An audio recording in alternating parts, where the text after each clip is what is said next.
What's up, ladies and gentlemen? Welcome, welcome, welcome. We are here for the final day, day 2 of the PMCI Grand Finals, and I'm here with my main man, Beans. We are going to go ahead and get into it, brother. How you doing today?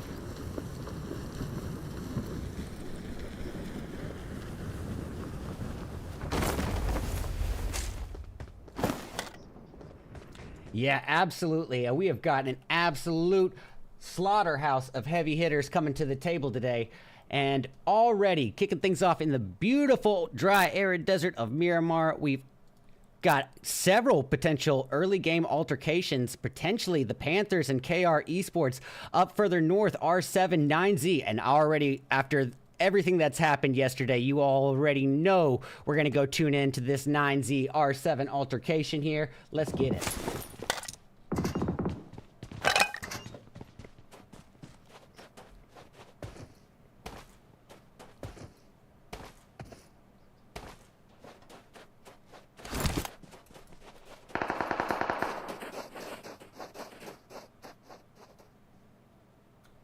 Yeah, it does look like 9Z a little bit spread out in a 3-1 split, but interestingly enough to note, you know, these are two teams that really showed a lot of momentum building yesterday, particularly 9Z, you know, really coming out and almost getting away with a little bit of an outlier performance that seemed to even out a little bit more as the day progressed. But I'm curious to see if teams like 9Z are going to be able to hold on to that momentum moving forward today, because now we have got a close tie for the top 5 positions.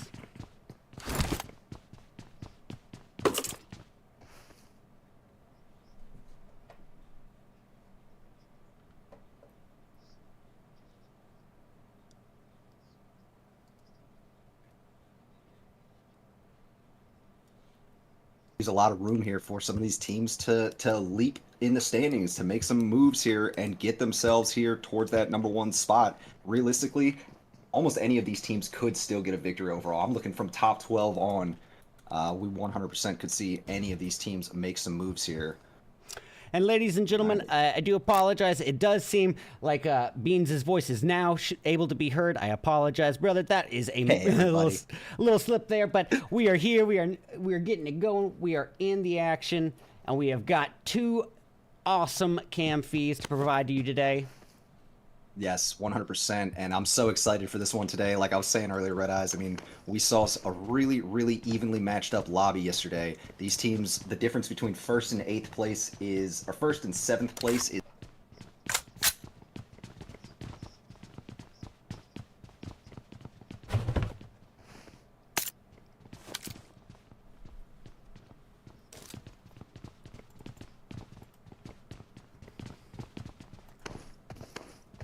Anything is possible in the PMCI, brother. And with 2 PMSL slots up for grabs, you know these participants are going to be clawing at the tips for it.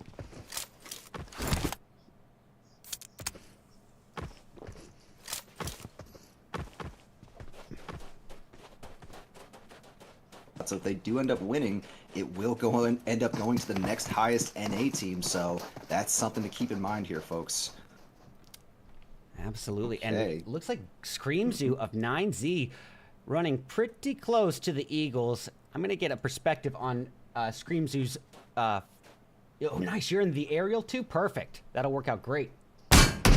And downed like a bad habit.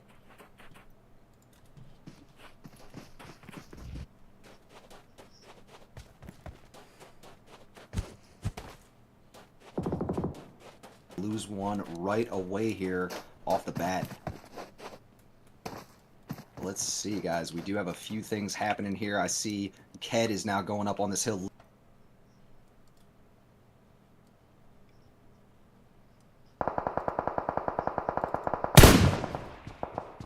Ooh! And look at this, the Eagles already with 3 elims to their name, and it is not even halfway through the first stage. Talk about setting the tone for day 2. I mean, there's only 6 more matches to decide this whole thing. And with, as we were just saying, 2 PMSL slots up for grabs, I mean, every single match is going to count. And every single match is going to be absolutely critical today. Yesterday we saw the potential for, as we said, for some outlier performances, but towards the latter two matches, the overall scores certainly seem to even out a bit, giving us basically a free-for-all for the day. Anything can happen.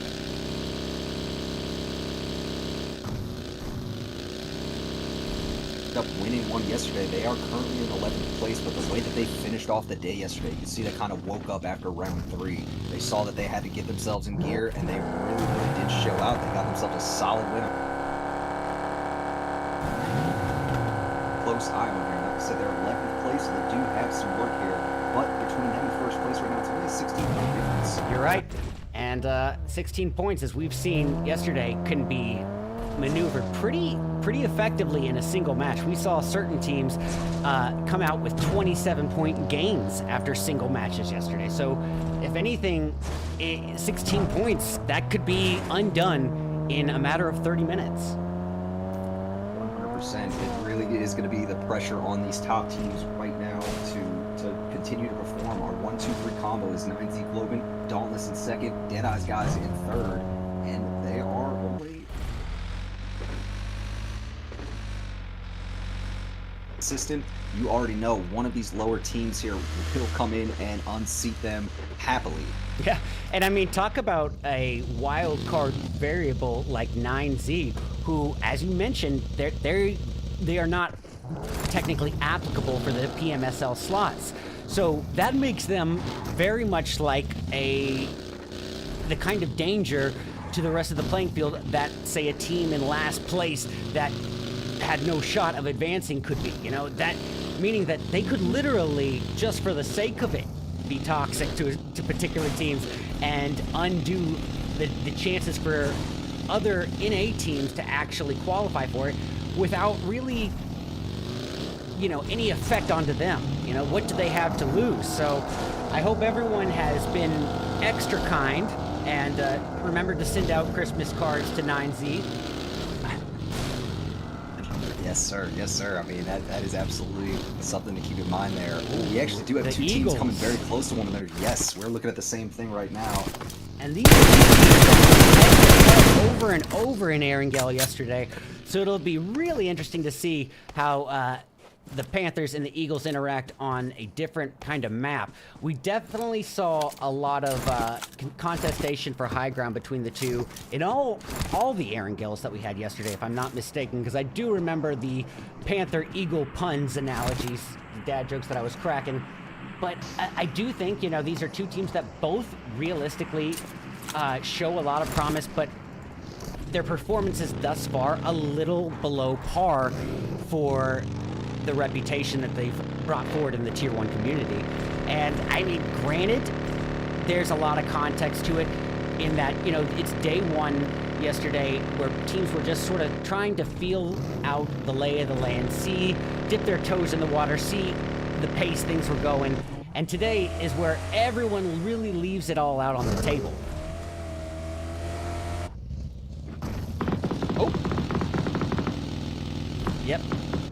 I'm on it. It's Lotus and Dauntless, brother. Here, and yes, Anders gonna go down to Payne up top there. Payne has got the angle.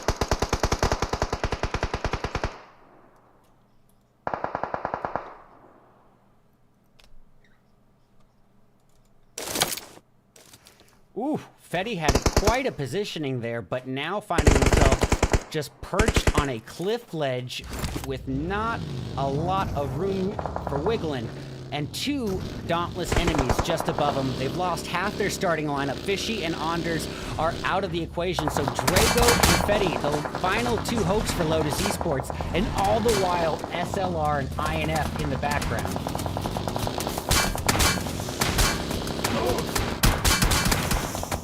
Sounds like Extreme Slayer in for some third-party action, and Fetty taken down just like that. Lotus reduced to their final hope, Drago.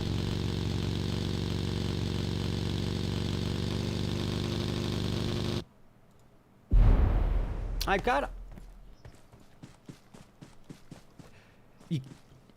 Well, you can't blame them. I mean, honestly, to be reduced down to your final hope this early in match 1 of day 2, you certainly don't want to be offering out all your hope that you're clinging to here for the day. You don't want to lose the drive here. So certainly, by any means, it's about damage reduction. And really just trying to ensure you acquire, at the very least, some sort of placement points if elims are not going to be possible.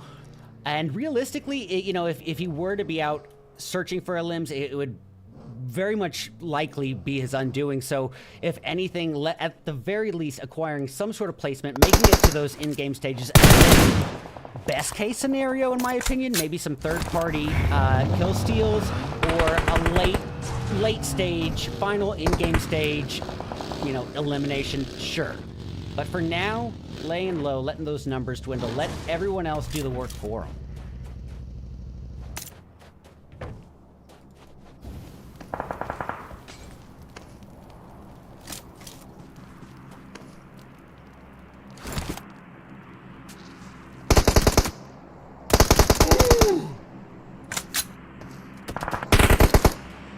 The beast is down. Oh, well, the Deadeyes guys, this is a team that has certainly shown a top contention. Really, really kept the pressure on 9Z yesterday. And specifically, Deadeyes guys made sure that 9Z did not become an outlier performance yesterday.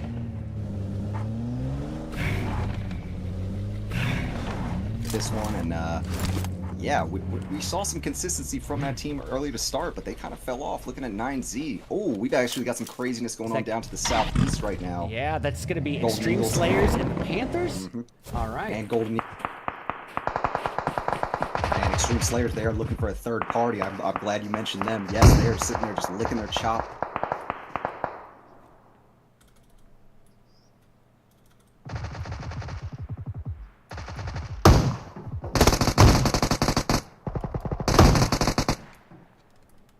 All right, Papi Triste with a takedown on Dooku. Rana gonna try to retaliate. Papi Triste reduced down to 25% of his overall health. Can he heal?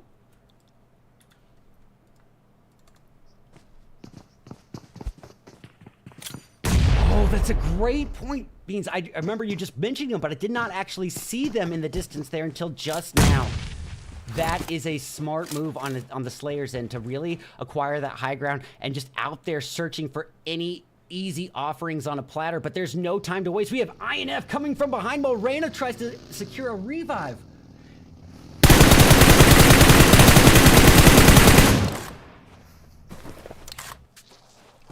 Beautiful. And I believe, do we see 9Z off in the distance in the kill feed? I believe we may have, but I did not see what happened.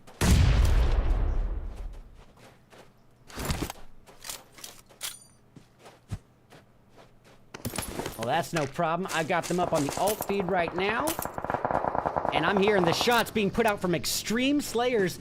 Yes, they are going to face off against the Sentinels right here and now, very likely. It looks like they're actually sandwiched in between. Oh, boy. Yeah, Ayuya.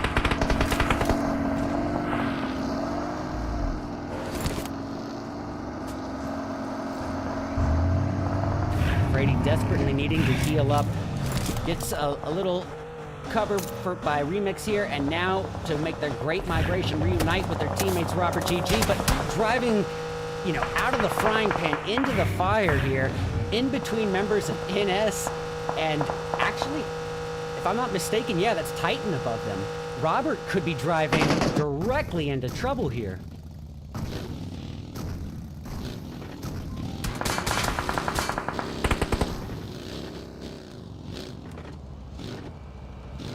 In that direction, at least. I'm not sure if Extreme Slayers are going to choose to post up here. They are still staying in their vehicles. Looks like they're kind of scouting the area. Robert is going to jump out, and I think Titan Gaming has them in their in their sights. And on the other feed here, we have SLR squaring off against Sentinels as we speak.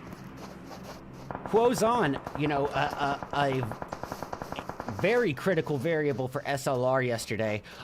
Just couple feet away from Nosh, but both teams really trying their best to utilize the geography as best as possible to their advantage. Nosh does not want to let his head even have a single sliver showing against Woe, and he knows the danger of going up against someone like a team like SLR, and Kindness coming to finish the job. That easy claps. Something to note, the IS Sentinels, they were, well, they're actually, what is it? It's a 1v2 situation.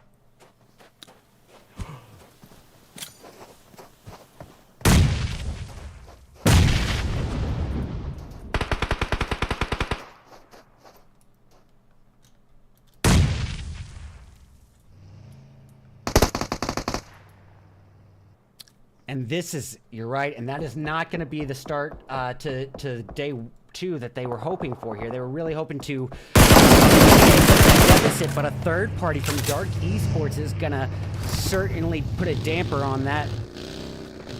And the Deadeyes guys and R7 facing off in the distance. Almost getting the takedown, reducing him down to half health, but then swallowing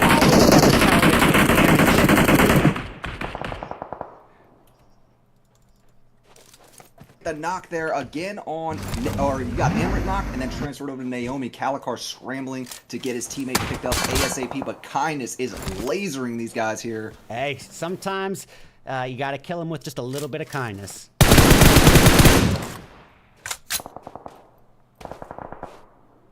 And you know what? We saw this yesterday. Just phenomenal implementation of high ground being utilized, especially you know, from these sorts of teams. We saw yesterday, I believe, in both Miramar matches, high ground not having to be compromised at any given stage. We saw, I believe, was it?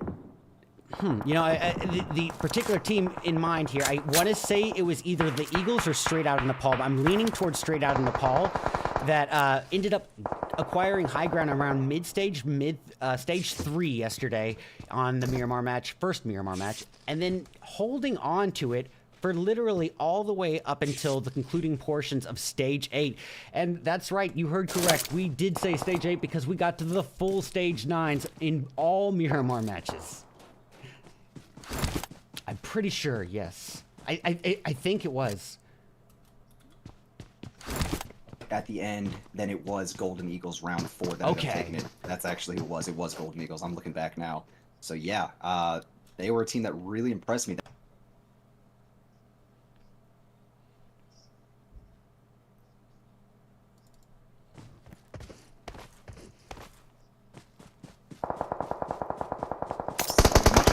Much better.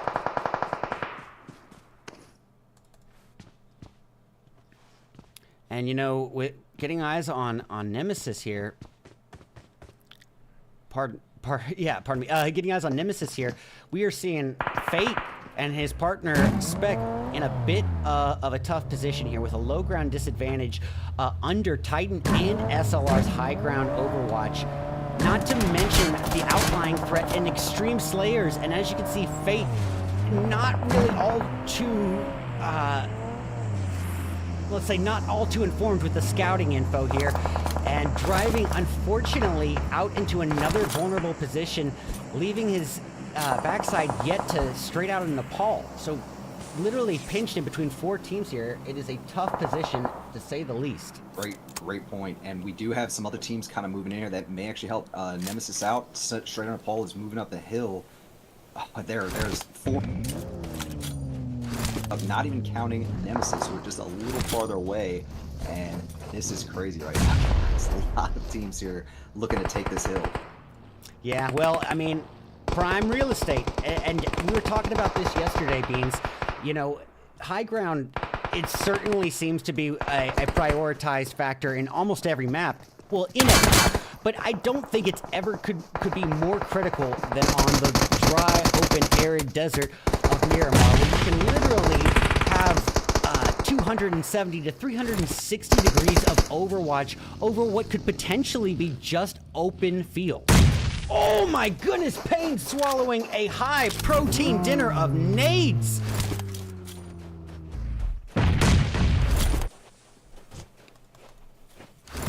Yeah, no one told Obi-Wan about that low ground, did they?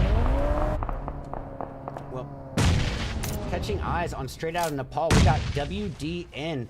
And we're talking about a low ground disadvantage. I think, if anything, it could certainly be applied to Straight Outta Nepal, as WDN really does not have a line of sight on anybody.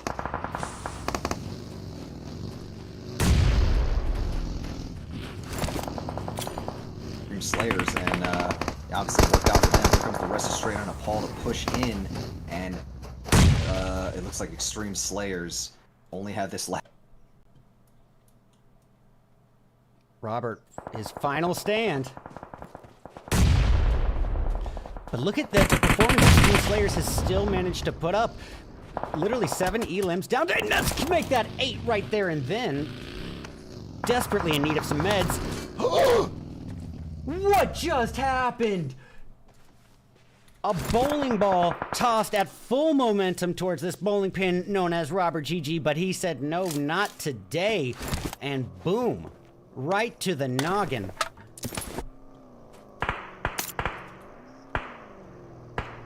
Extreme Slayers 9 limbs here in this one, so even if they do go down right now, that's a 10-point performance there.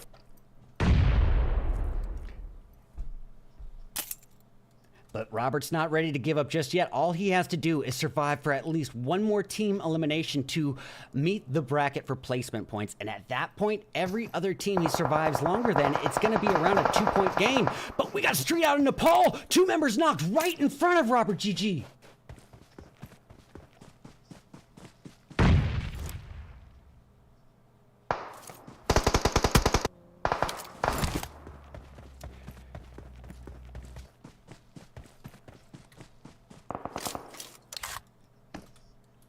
Yeah. I have to... That's a great point. That's a great point. I want to give note to what Robert just did. He had a full line of sight on 2 knocks Straight Outta Nepal members and actually put 1 bullet into one of the knocks before realizing just how close his opponents and nemesis were. And then Robert, in one of the most self-disciplined performances I've seen in a while, literally stops himself from eliminating and securing an immediate thirst, because he knew that he still had to hang on just a little bit longer for some placement points, and it would pay out a little bit more than just a simple 1-point elim gain.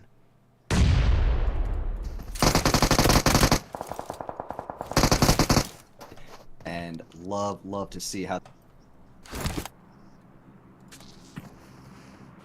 Oh! Now, the caster curses. If y'all didn't believe in it before, I hope you do now. Beans and I will be taking off-record bribes on teams that we will not be hyping up. And that's our way of saving you and protecting you. Look at Dooku's position. It could not be more disadvantageous.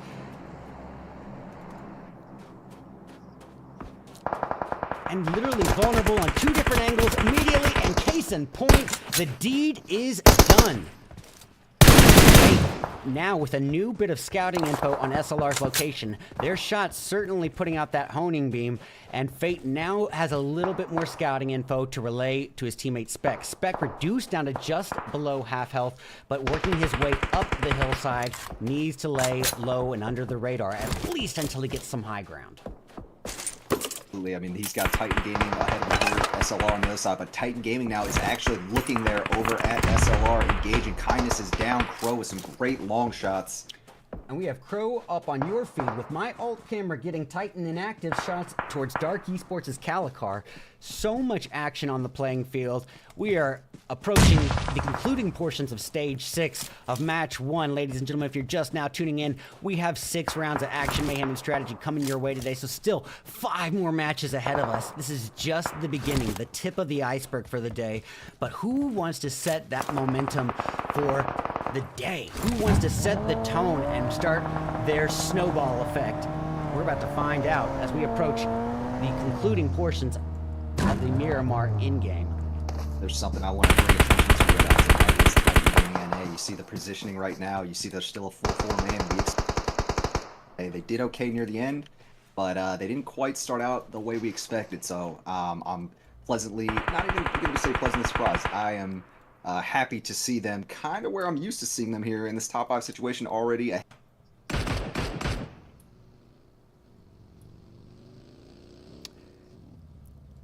You know, we talk about at times low ground could potentially have advantages, and I think we are seeing that in the case of Deadeyes. Really, they have no one to watch for behind them, but a tremendous amount of cover from multiple enemies in front. They could essentially get all the peaks they need on Titan, and if Titan does retaliate and secure any knocks on Deadeyes, they're almost guaranteed to be immediately out of that line of sight. And just like that, DeLeon with a monster nade. Are there, definitely, and you see Dark Esports immediately backing off of that. They do not know where that came from, or no, they actually are looking that direction, but they are definitely trying to regroup a little bit here. Both these teams are on the edge of this hill. And nice nades returning from Erangel. They're just playing hot potato back and forth right now. I like NS's position still, although it does look like they are about to be removed from this, or basically forced off this hill here. But they are in a nice high ground, and it looks like Fate did just end up taking out that last member of SLR. They're going to take 5th place. Oof. Well, hey, that's still decent placement, but meanwhile, no time to waste as the Deadeyes Dark Esports debate just continues. DeLeon and Blade making a stand here with their outlier, holding a bit of high ground. I love that these two teams are able to engage each other without having to worry too much about Titan Gaming and them above. The way that this is working out, those two teams up there, except Nemesis can see a little bit. I mean, these guys are kind of able to freely engage one another here, but they are being slowly pushed forward by this zone. That's a great Next point. one is going to make them kind of come into this more level area here. That is a great point, Beans. You know, realistically, you know, for a team like Titan, who certainly does have a lot of ground to make up for, but has begun turning those tides, this is an interesting play because they don't want to give up their compound cover, but they also really do need to bring up their elim count if they're going to want to make that significant bounce back by the end of the day. And ooh, Spec with a beautiful Spec takedown with a long range, still making the long range lasers right now. Spec is a very, very accurate long range gunner, and I absolutely love to see him do his thing. You see Dark Esports taking big hits right now from Nemesis. They're focused in that direction. Yeah, D2E desperate to revive his fallen teammate Calicar, his only remaining assistance. Utilities thrown, he still secures the knockout. Wow. And guys, they absolutely won him up there. He was, I think, yesterday. And you see Leon's are scrambling to get him picked up. You absolutely want him on your... You want him as part of this sector. Rained on by those nades. I had to grab that there, just that quick perspective shift. I was watching him and I saw the nades on it. That's not going to be money. I don't know what is. Wow, definitely a good way to play it. Titan Gaming A, now they're now starting to get in their limbs here. And they're going to end this, what are they at, 5 right now? So they've got 3 more that they can grab. Leon goes down to a nice nade from inaction. Get some good hits there. Shifu, great hits there on inactive. Yeah, Shifu, the one of 2 hopes remaining here for Deadeyes. If they can secure a revive on DeLeon, I have to boil that down to a bit of over-hesitation on Titan's end. They know the numbers are in their favor. They know they're down to 2 teams, and they know they outnumber their opponent essentially at this point 3-2 because DeLeon was knocked. So what better time to really capitalize than to push? I agree. The ring's throwing them off a little bit. I'm surprised we didn't see them immediately go into position and play like the Titan game I'm used to. They are definitely a little more conservative here, but they still have the position here. They still have the hard cover on this compound. PZ was holding on a nice spot there on one of these roofs, but jumped off it. Maybe he was seen a little bit. Oh no, he's still up there, matter of fact. Nice nade there. PZ, as I say it, hits Blade with a well-tossed nade. Well, that's going to leave it down to, oh my goodness, I was going to say a 2-piece of Shifu, but that is no time. Deadeyes have been closed shut there. Goodness gracious, the Titans have spoken, and yeah, that is any way you look at it, ladies and gentlemen, what a phenomenal performance, a turn in the tides for Titan Esports.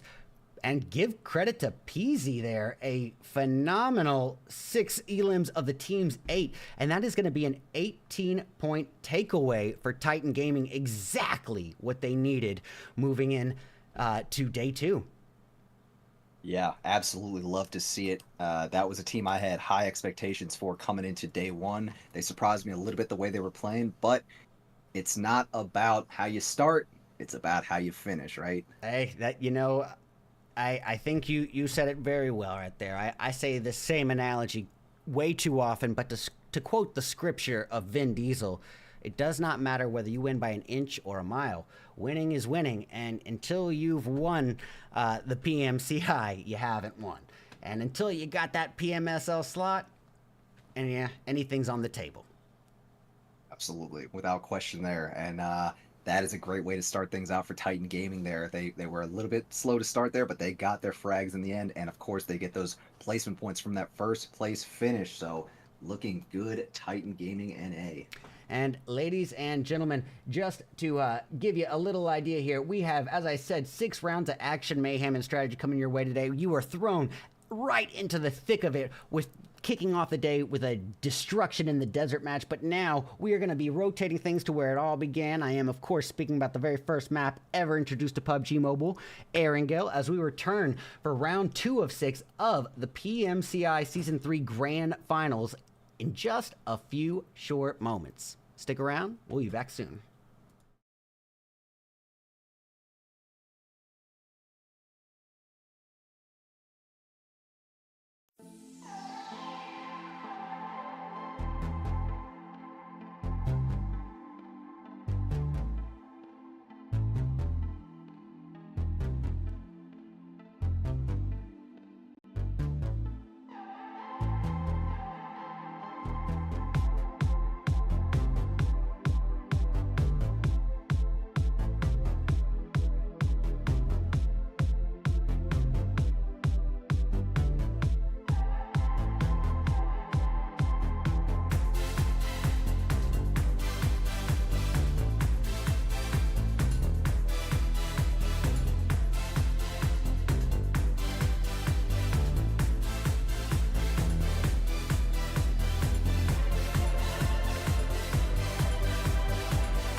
All right, ladies and gentlemen, we are back. We are back. We are back. Sorry about the game over scene.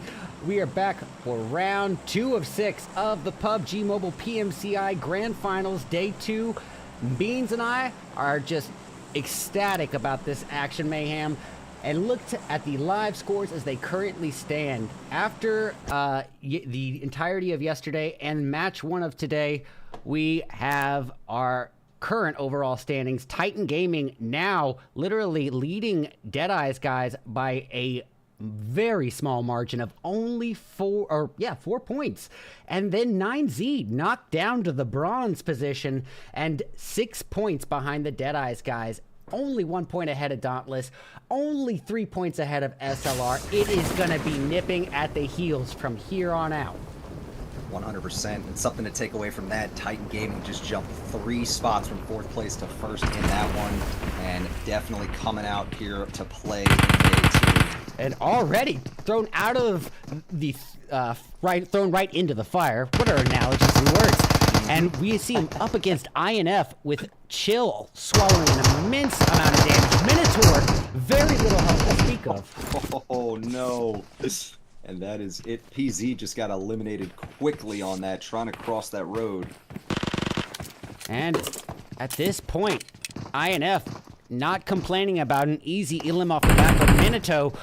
Fairly low on health, below half, and with multiple members of Titan on the first story, it is a tough position to be in. He is cornered, and he's gonna really need some assistance here as he takes that flash. That was all that was needed to blind him just long enough. Perfectly timed from Doran, I believe, through that. And yes, they are chiseling away at Inferno Esports out here. Titan Gaming really playing with some confidence after that first win. And let's see, who am I missing over here?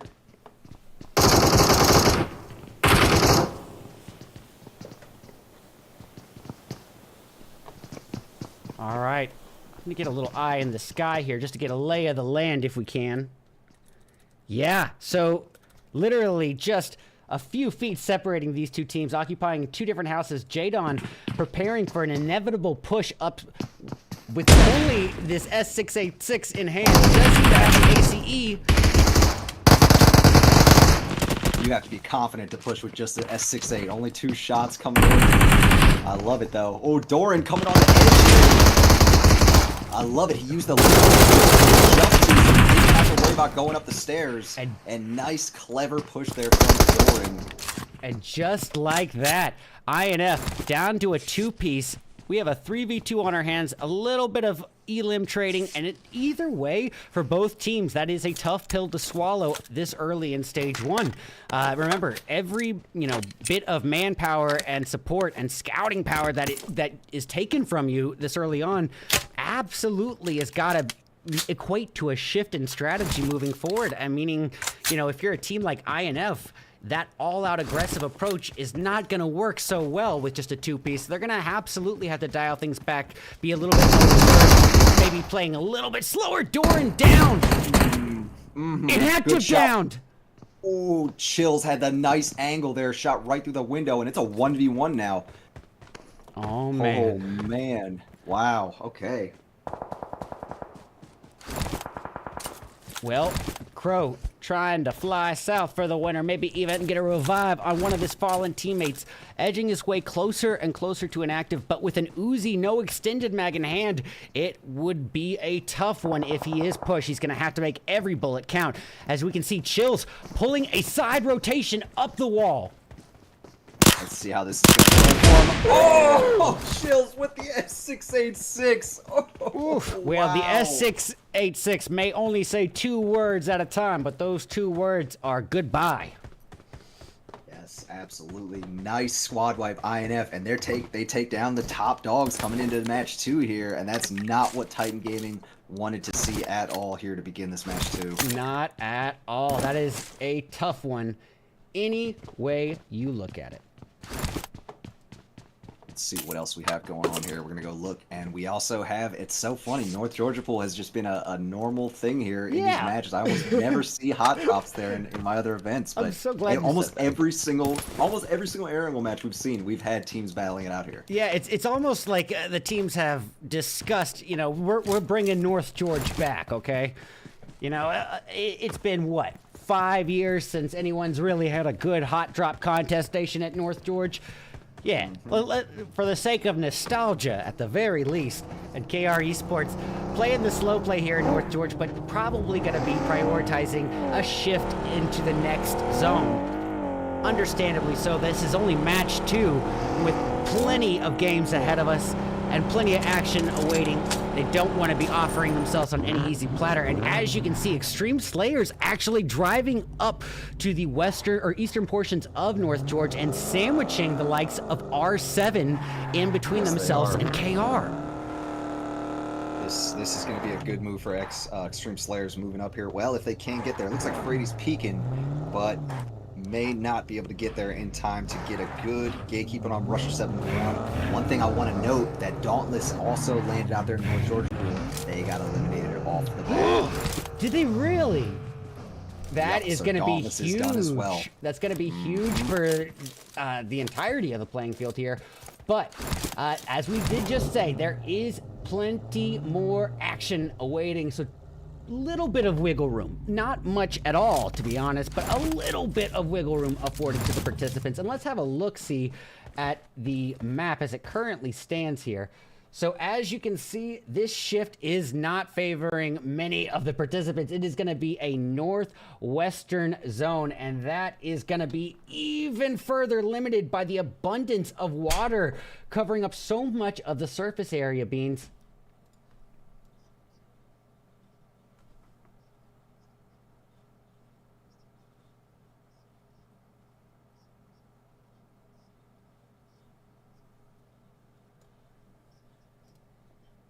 Out there towards Zarky, but we do have Rusher 7 not too far away.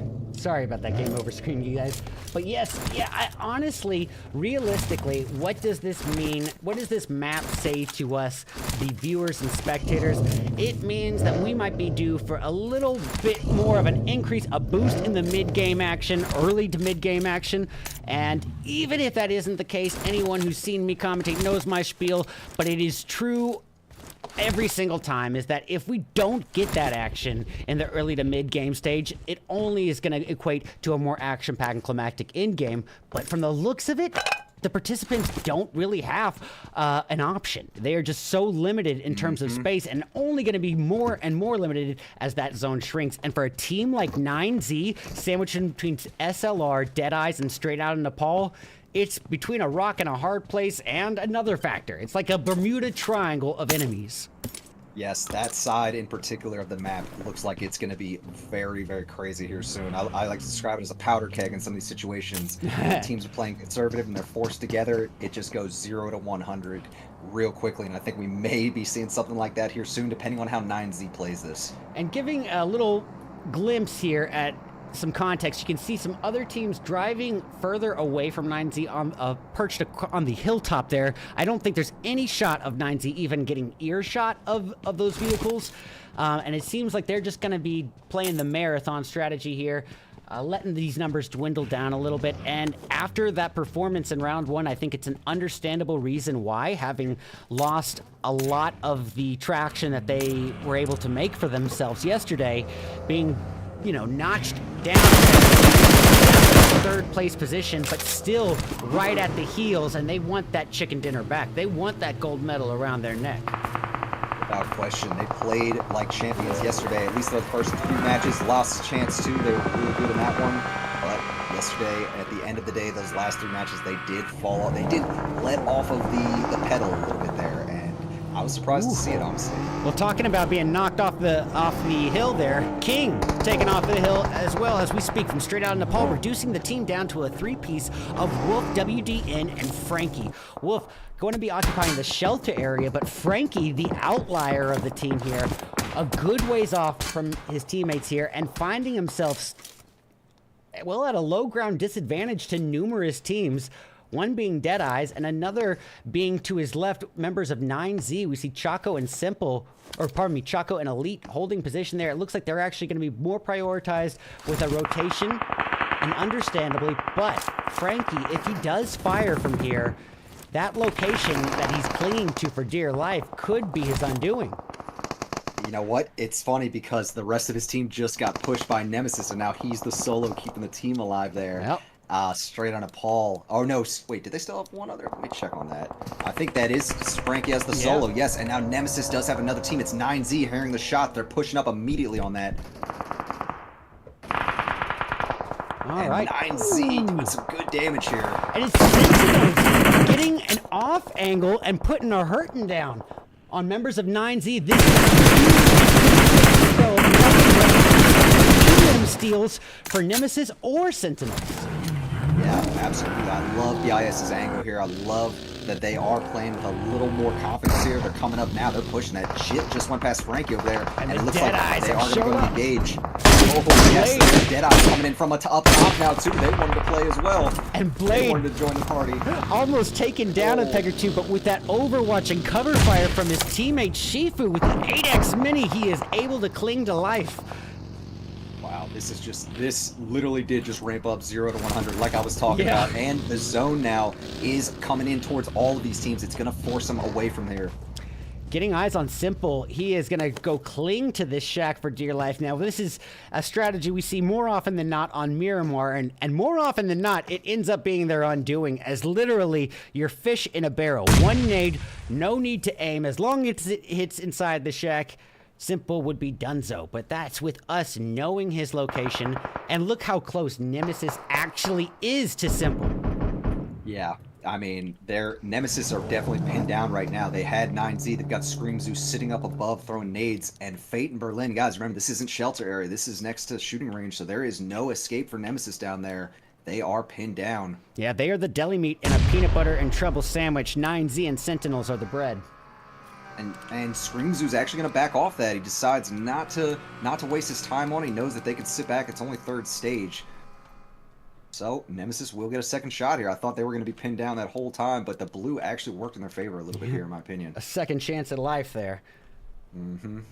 And, you know, you do bring up a great point. You know, these zone shifts are all contextual. That blue zone is absolutely going to change up a shift in the strategy. You can only work with what you have given to you in this case. And if that blue zone is not in your favor towards the end game, it's going to be taken...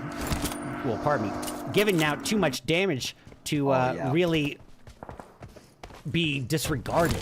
Meaning, I don't care who you are, nobody has a higher KD than that blue zone. And Blinky of KR faces numerous high ground holders in R7. Let's see. That solo member down low on R7. The rest of the team came running.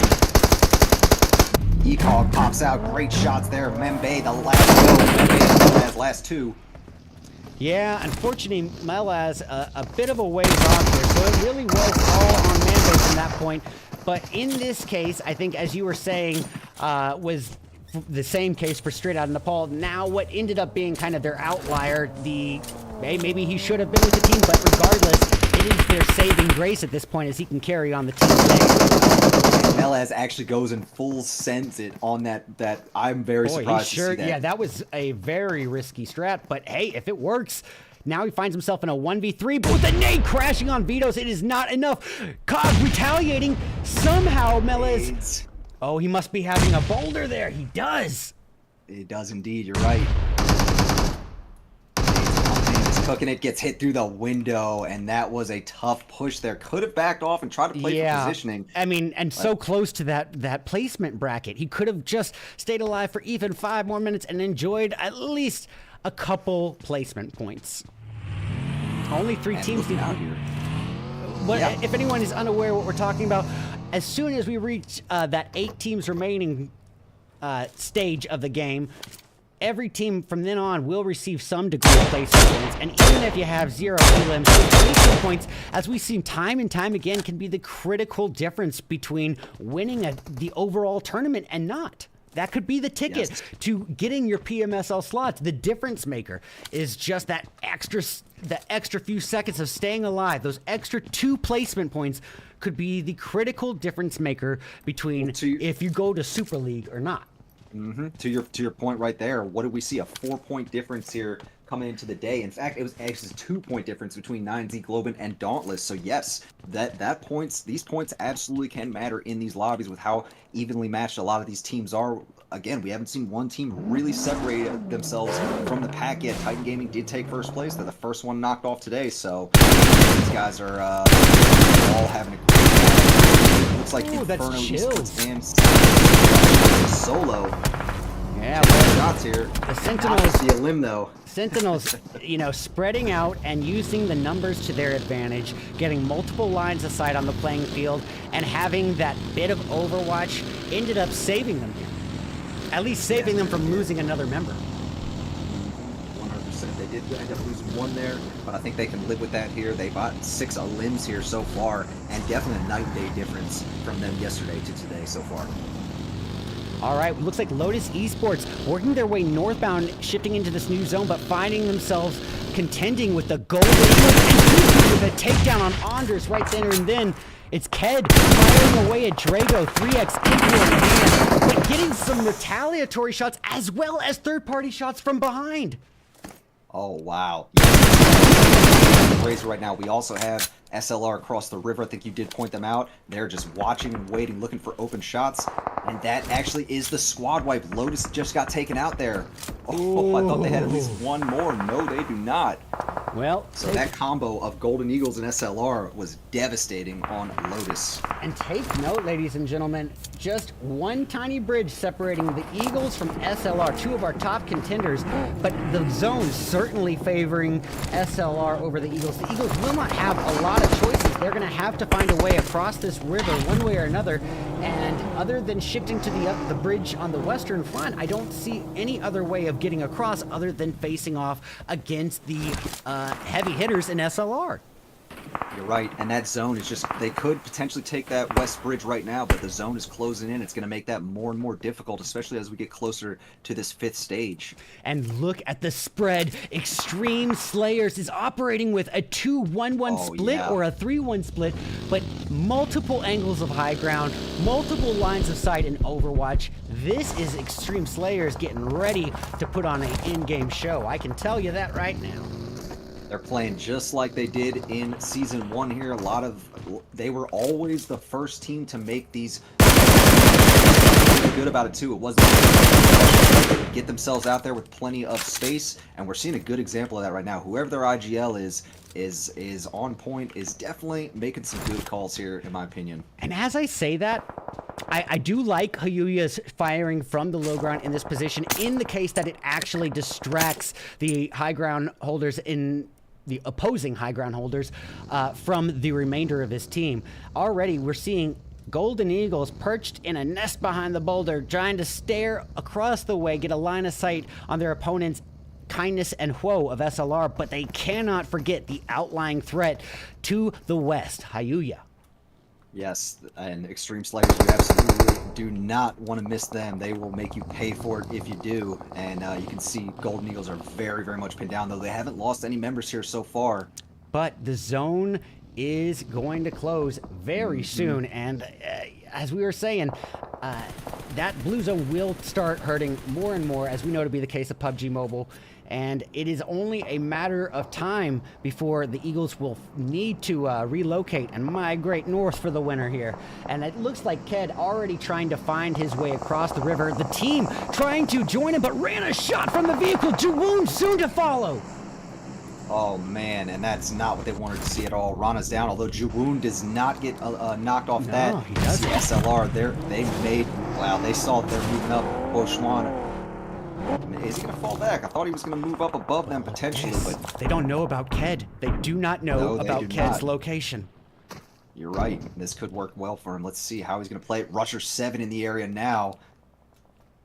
They are also there, but it looks like they're focused on Extreme Slayers. Extreme Slayers surprisingly backing off as a team. They're moving for that compound, and they are going to give up that hill. You know, that is a bit of Well, that grinds my gears a little bit because that was such an awesome advantage. Now, unless the zone favored against them, which it did not, they just compromised their location and gave it to R7. Mm-hmm. I'm very surprised to see that, but I guess they do like the hard cover here instead. I mean, that's the only thing I can think. This is a debate that I raise to the audience almost every event. I think it's a contextually specific variable, but the high ground geographical cover versus low ground compound cover, which is the better move? I think it varies case by case, but in this particular situation, I do think that it would have favored Extreme Slayers to hold that geographical high ground over the low ground compound cover. They would have had an overwatch over the entirety of the with no enemies to turn their back on. There was literally no one behind them but blue One of the highest points. Yeah, that's literally 90 to 180 degrees less of scouting. That could have been huge. Very, very surprised to see it, honestly. There's still a full 4-man down there. Let's see. They're looking uphill towards them, but they definitely have given Rusher 7 a nice position to just look out on the rest of these teams. So we have Deadeye's guys over there towards the west, and it looks like they are staring right over there towards Golden Eagles and SLR, who are also exchanging fire. Rana just took out White Elegy's vehicle, I believe, and look at that. These two are down here. Not just his vehicle, him as well.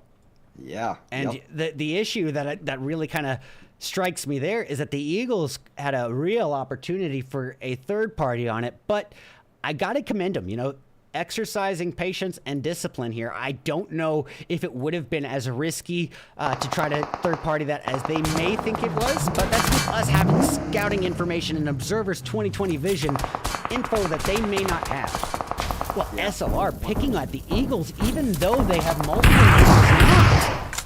I love it. Kindness has no fear whatsoever, still putting great shots out there, still hitting shots for sure.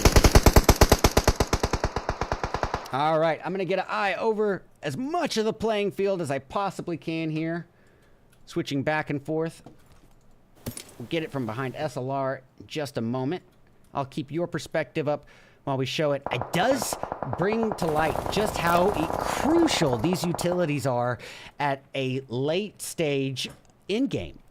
Especially in Erangel. Yes, thank you, man. Oh my goodness, it's like yes, we're in sync, my friend. Never more so than on Miramar, but Erangel is very much a utility in-game dependent map, and even sometimes not quite enough. Sometimes you still need that extra vehicle for late stage dead vehicle cover. Yeah, great point there. I mean, you can have all the utilities in the world. The hard cover really does make a big difference there compared to the smoke, but even more so on these wide open areas. Obviously, if you're in a city, then that changes things a little bit. But in these situations right here, where it is a kind of wide open field, very minimal amount of buildings, hard cover, those vehicles are absolutely clutch. They're so important. Oh, SLR, White Elegy was backing off again, and Ked has been lasering them. That's more than one time Ked has taken out White Elegy's vehicle, and White Elegy as well.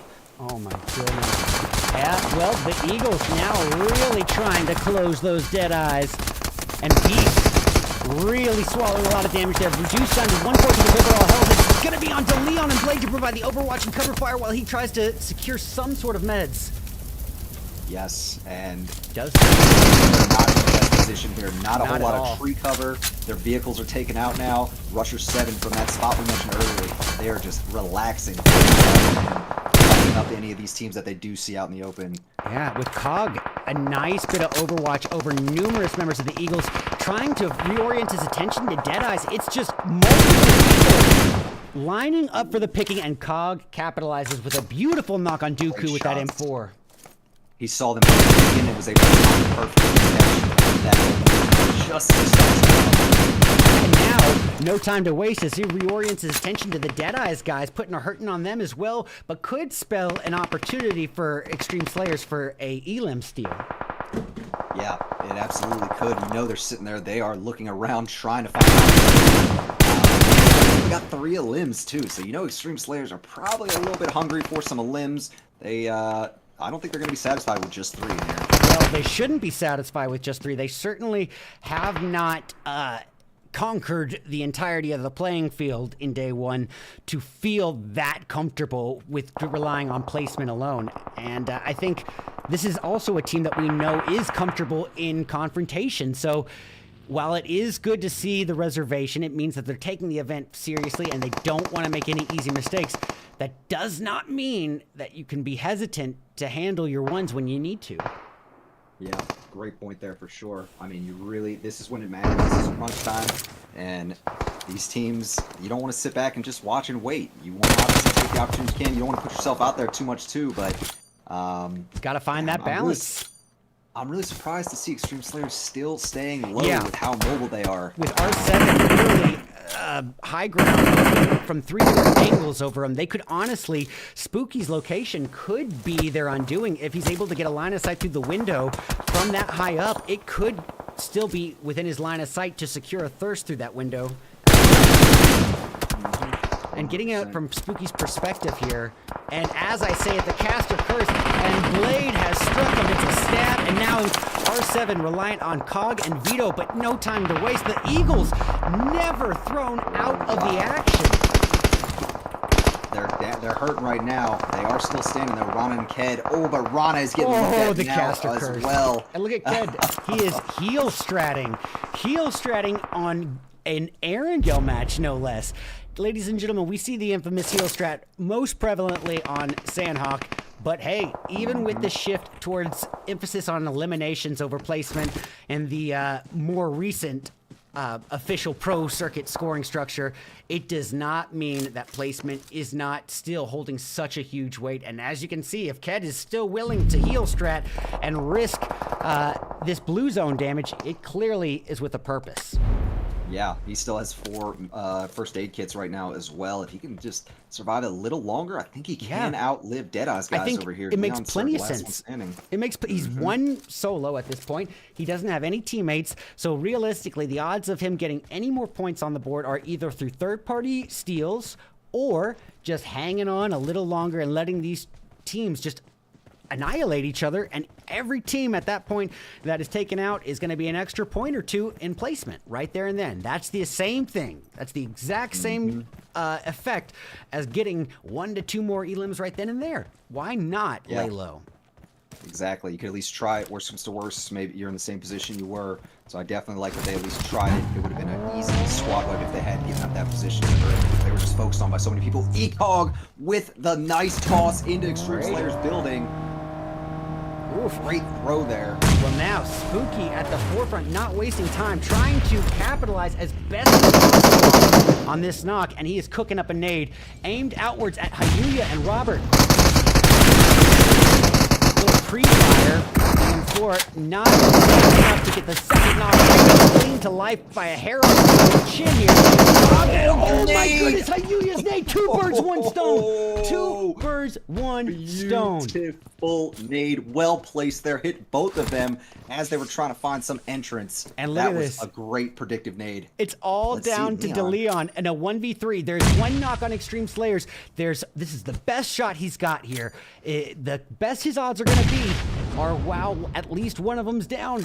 And he's trying his best to capitalize, hoping upon hope for a blind nade to just connect, but it is not happening.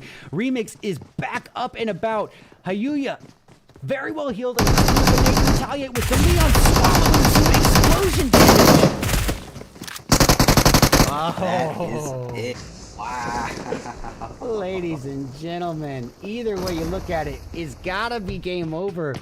But Beans, what an absolute powerhouse performance there. Extreme Slayers really, really knowing how to silence me in my tracks there. Putting up a very impressive late stage high elim game and a chicken dinner on the tip of their tongue finish. That is going to be 9 elims along with the 10 placement points, a 19-point game from 1 round alone. Love to see it. Extreme Slayers were another team that I had a close eye on. They were Season 1 champions, and they absolutely are a great squad in terms of the coordination and just how good they are on their rotations. They showed a great example of it right there. We were so surprised to see them give up that hill, but that compound actually ended up working out really, really well for them. You saw they were able to easily defend it from Rusher 7 as they came up, and they absolutely proved me wrong on that. What I was saying earlier. So love to see that from them. I still Big think GPs. I still think you're right though. I think that this may have a little bit of a luck in terms of how these zones shifted from there, but I don't really think that there's any way to argue against you. You were 100% right that they allowed, they compromised a position of high ground that they did have and gave it to R7. Essentially, as soon as they rotated down that cliff, R7 said, "Yeah, we'll take it." But I mean, give them credit where credit is due. When these little spur of the moment decisions are made, there's no time to reflect on what you could have done better and just, harken on the past. They said, you know what, Yep. we still want this dub and we can still taste that chicken. And you know what? They did. Absolutely, and really, really well played overall. Something I do want to note in that one, our second place team, Deadeye's guys, Zero. they had none. They had no Yeah. limbs across the board. KR Esports in third with only one, so our leaderboard is going to be looking pretty similar. I mean, Extreme Did you Slayers, I say- do see them. I think you, Mhm. do you say KR in third? That's not quite, it shows me R7. Oh, excuse me. Okay. Sorry about that. I was scrolled down. You're right. It was Rusher 7 and third. Sorry about that. But you do bring up a great point. I'm so glad that you mentioned it, because with Deadeye's putting up a big old onion in terms of elims, yeah, they get the 8 placement points. That's not anything to wag your finger at. 8 points is a relatively decent gain for one match in certain contexts. But when you put it next to a team like Rushers, who, well, they got third place, that's 6 points or 7 points in terms of placement, but they also have 11 elims to add to that. So let's say that is a 6 placement points to add on to it. That's going to be an 18-point takeaway for them, and that would literally be more points gained than well, double the points that Deadeyes were able to put up plus some. Yes, 100%. And yeah, it's interesting to see Deadeye's guys. I thought where they were going to end up with at least a few limbs there, but it looked like they were getting long range damage because I saw their name on the kill feed plenty, but they weren't able to confirm too many of those in the end. And while I'm sure they're going to have a lot of damage output, they are going to be a little heartbroken to see that 0 coming into this one. Although they do get those second place placement points too, which should help them stay up in the conversation. They were in the top 3 starting out the day. I think they got knocked down. I think actually they stayed in the top 3 after our last live score point check-in. So they are still up there. They didn't quite do as well as they wanted to, but it's something here. It is something. I believe it's 8 points for second place, if I'm not mistaken. Yeah, 8 placement points, and granted, that's better than nothing. But when teams like the Eagles or Rushers or SLR are starting to build up that momentum and really kind of separate themselves from the pack, these 0 elim finishes are not going to be enough to get that PMSL slot. At least I certainly don't expect it to be enough. Yes, I agree. You have to do more than that. You cannot come out with the bare minimum here. And I mean, these other teams will absolutely pass you quickly if you are trying to just, well, maybe not trying, but if you are putting up performances like that, just getting those placement points overall. And ladies and gentlemen, we still have 4 more matches ahead of us now. We've seen our participants on the first, or I guess the first and second map introduced to this game. We started off on that dry, arid, open desert of Miramar, worked our way into the first map of Erangel, but you know what? We're going to go right on back for a do-over, give a little bit more destruction in the desert when we come back for round 3 of 6 of the PUBG Mobile Control Invitational Season 3 Grand Finals Day 2. Stick around. We'll be back soon.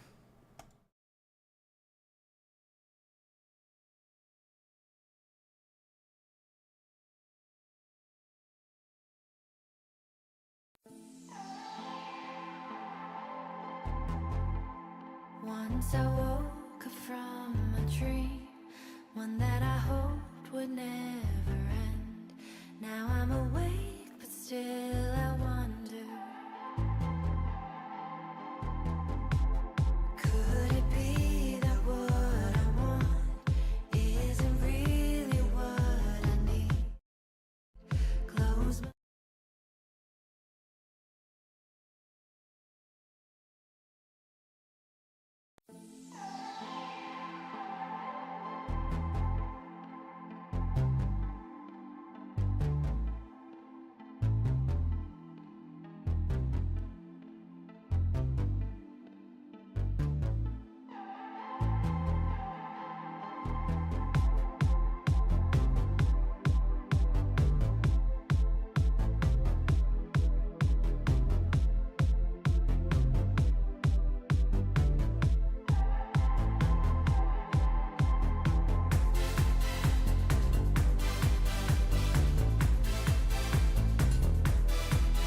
Oh, alrighty, ladies and gentlemen, we're back, we're back, we're back. It's round 3 of the grand finals, the PMCI day 2, the last day. It all is set to end here. Who wants those 2 PMSL slots the most? We're about to find out. But beans, beans, beans. We have got something to look at here for sure. The scores as they currently stand, Extreme Slayers bumping themselves up to first place, 1 point ahead of Titan, who is 1 point ahead of Deadeyes, guys, who's only 6 points ahead of Nemesis. Wow. The 9Z knocked down to 5th and literally tied with the Eagles. Yeah, I mean, it's crazy to see just how much this has been shifting around, but we did expect it, seeing how close things were yesterday. One thing to note right away is that only between 1st and 9th place, there's only a 15-point difference. So it's anybody's match here, really, in this top 10. Absolutely. This could go to anybody. And for the sake of it, we are kicking back here in round 3 with Miramar yet again. So let's have a look-see at the flight path and where teams are actually going. Now, this is a pretty opportune path for the participants. I mean, it's by no means perfectly centralized, but it's going to leave a ton of compound choices for the participants to choose from. Now, that could lead to a bit of a, maybe a bit of a battle of patience for the first half, potentially, because if it is, you know, going to be happening, there's never a higher likelihood than on Miramar, just due to its sheer size. Miramar is an 8x8, but realistically, it's the largest map that we have in the game, because while Erangel is also an 8x8, that includes Erangel's bodies of water. So, yeah, you know, realistically, this is the most surface area to choose from. Yeah, great point there for sure. Love to see this first zone that we're seeing. Oh, excuse me. No, I hate to see this first zone that we're seeing right now. Look how much of that is actually touching water here. It shifts so hard to the south. And wow, these teams are not going to love to see that. That's going to really motivate them to start getting vehicles and moving. But if you're us, the viewer, the spectator, you are just kicking with excitement. This is what the edge of your seat was made for. And 9Z already going into the thick of it. Let's get eyes. Oh, yes, 100%. I want to see what's happening there. We also have Titan Gaming on a hot drop, but 9Z, absolutely a team. I'm curious what's going to happen with them. Yeah, I will pull up. Actually, we'll switch over to you here. Got Simple and Elite here next to Ecog for Elites, and Spooky is up on the hill. And it looks to me, if I'm not mistaken, like Nemesis could even have a southeast rotation into this altercation. Oh yeah, they are actually moving close too. They're intertwined with some of the other 9Z members. We got Choco pushing up to that compound right now. Oh my goodness, she just drove right by without taking a single retaliatory bullet. I'm very surprised on that. I thought it was going to go really poorly for Choco. He quickly heard the footsteps and got out of there. Let's see. Yeah, understandable. Still. He's just trying to reunite with his teammates here, but his teammates swimming in a pool of R7 members. Yeah, indeed. Choco is moving back there to give his teammates some support. We're still missing Simple, I believe, is not with him. No. Yes, he is. He is. Yeah, I think. Yep. It is Screamzoo, who's a little bit far away, but is near another of the Rusher 7's members. So that is a 3-man there in this compound just below the other Rusher 7 member. Kind of a 3v3 situation, surprisingly. And what's funny is we have the 3 here, 3v3 with Rusher 7 and 9Z, and then the other 2 1v1s are both Rusher 7 and 9Z in a different compound. That's a great point. Yeah, it honestly seems like this little outlier of 9Z could be running in to the outlier off-angle holder and rushers. But getting eyes on Cog, thoroughly equipped with that UMP SKS combo, already with the armor and an 8x on the SKS. He is abnormally well looted for being just the beginning, I guess the ending stages. Oh yeah, that's a good luck for sure. Yeah, getting the 8x off break, and we're looking at 2 teams that are trying to engage each other long range, so that could be a huge difference maker here in this early fight against 9Z. Beans, you bring up a great point. You know, what makes Miramar? Well, the fact that it is sheer open land in so many areas. That means that you can be a very distance-intensive battle.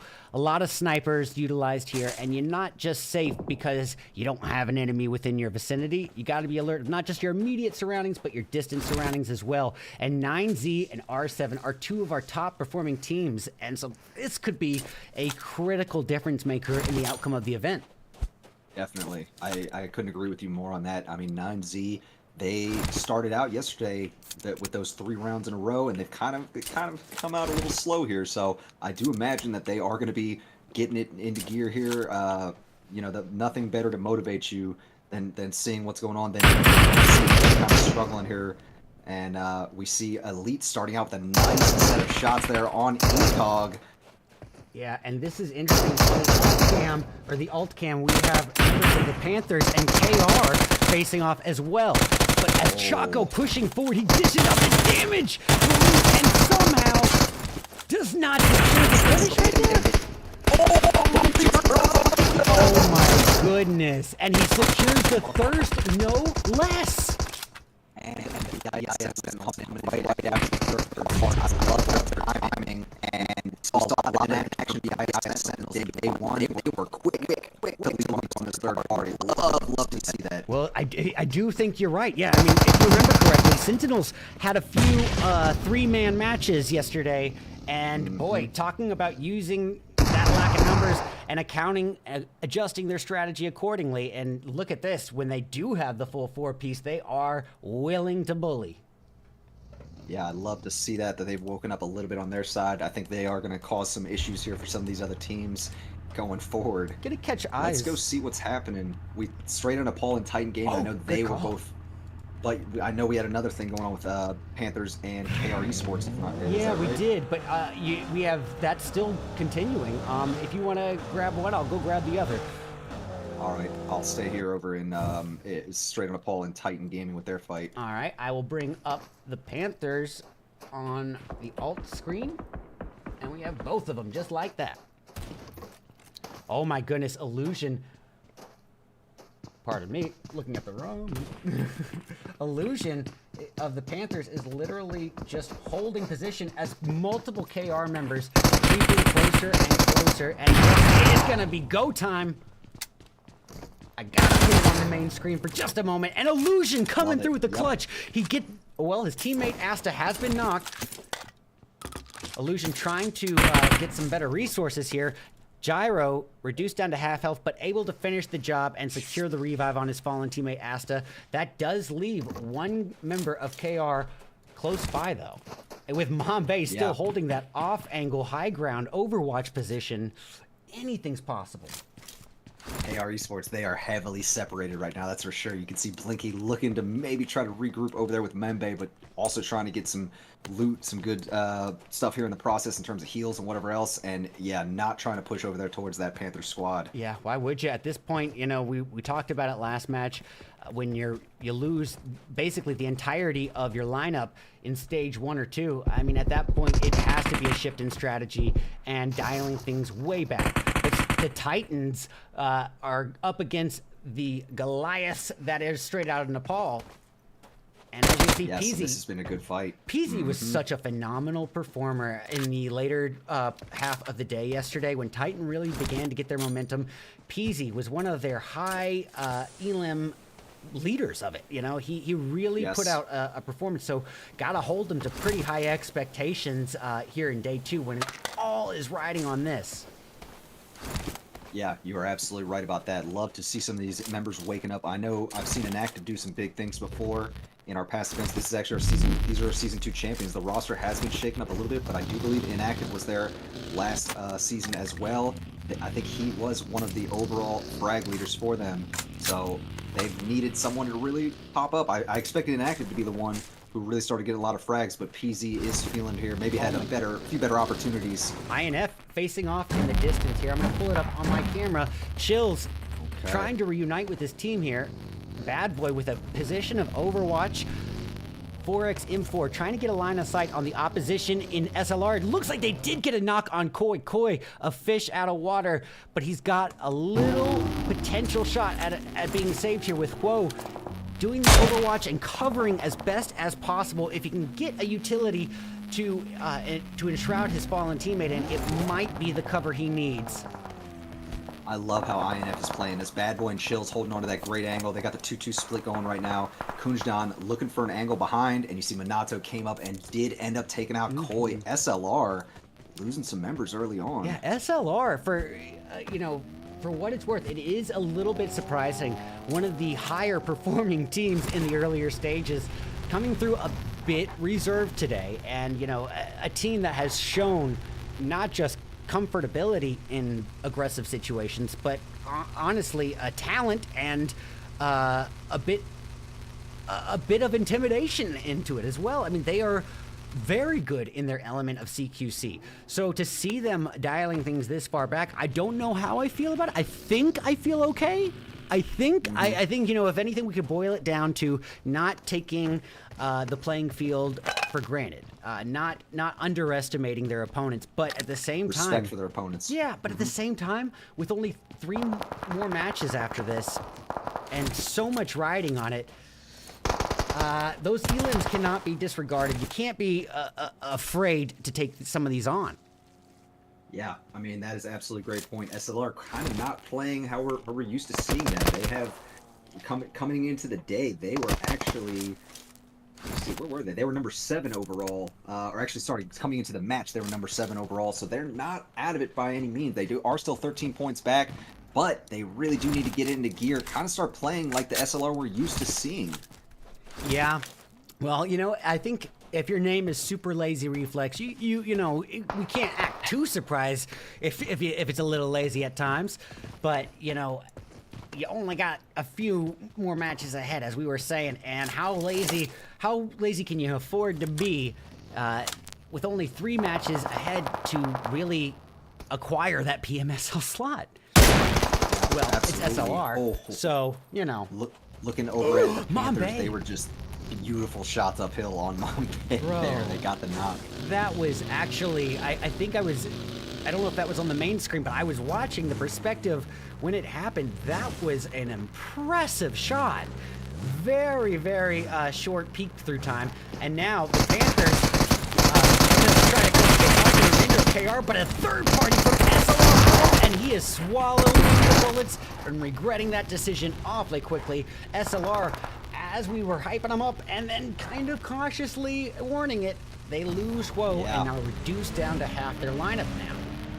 Surprised to see it. They really must not have expected too many people over there, maybe just a solo or two, but Wo Xuan inadvertently pushed a full squad there. The timing just kind of worked against him, so SLR absolutely going to have to change their strategy now, being down to just 2 members, White Elegy and Kindness. Now we've got Dauntless and Dark preparing for a square off in what would be a 4v2 altercation here. If it does happen, we see Carry on the alt cam utilizing the geographical cover where it's afforded to him or her, but the good thing for them in this particular case is that they don't, well, Carry, while maybe he should be accounting for his backside, it just so happens that he may not have to, at least for the time being. And as I say that, I'm going to say I withdraw my previous statement. He's got Amrit behind him. Even with Banger holding the off angle, I still think it could be dangerous. It absolutely can be. So separated right now from the team, and the next closest member of Dauntless is down here in this building. Carry is just kind of out here on an island, literally. Yeah. I mean, tough one here. The zone did just shift. Oh, but we Panthers do have action. I see that.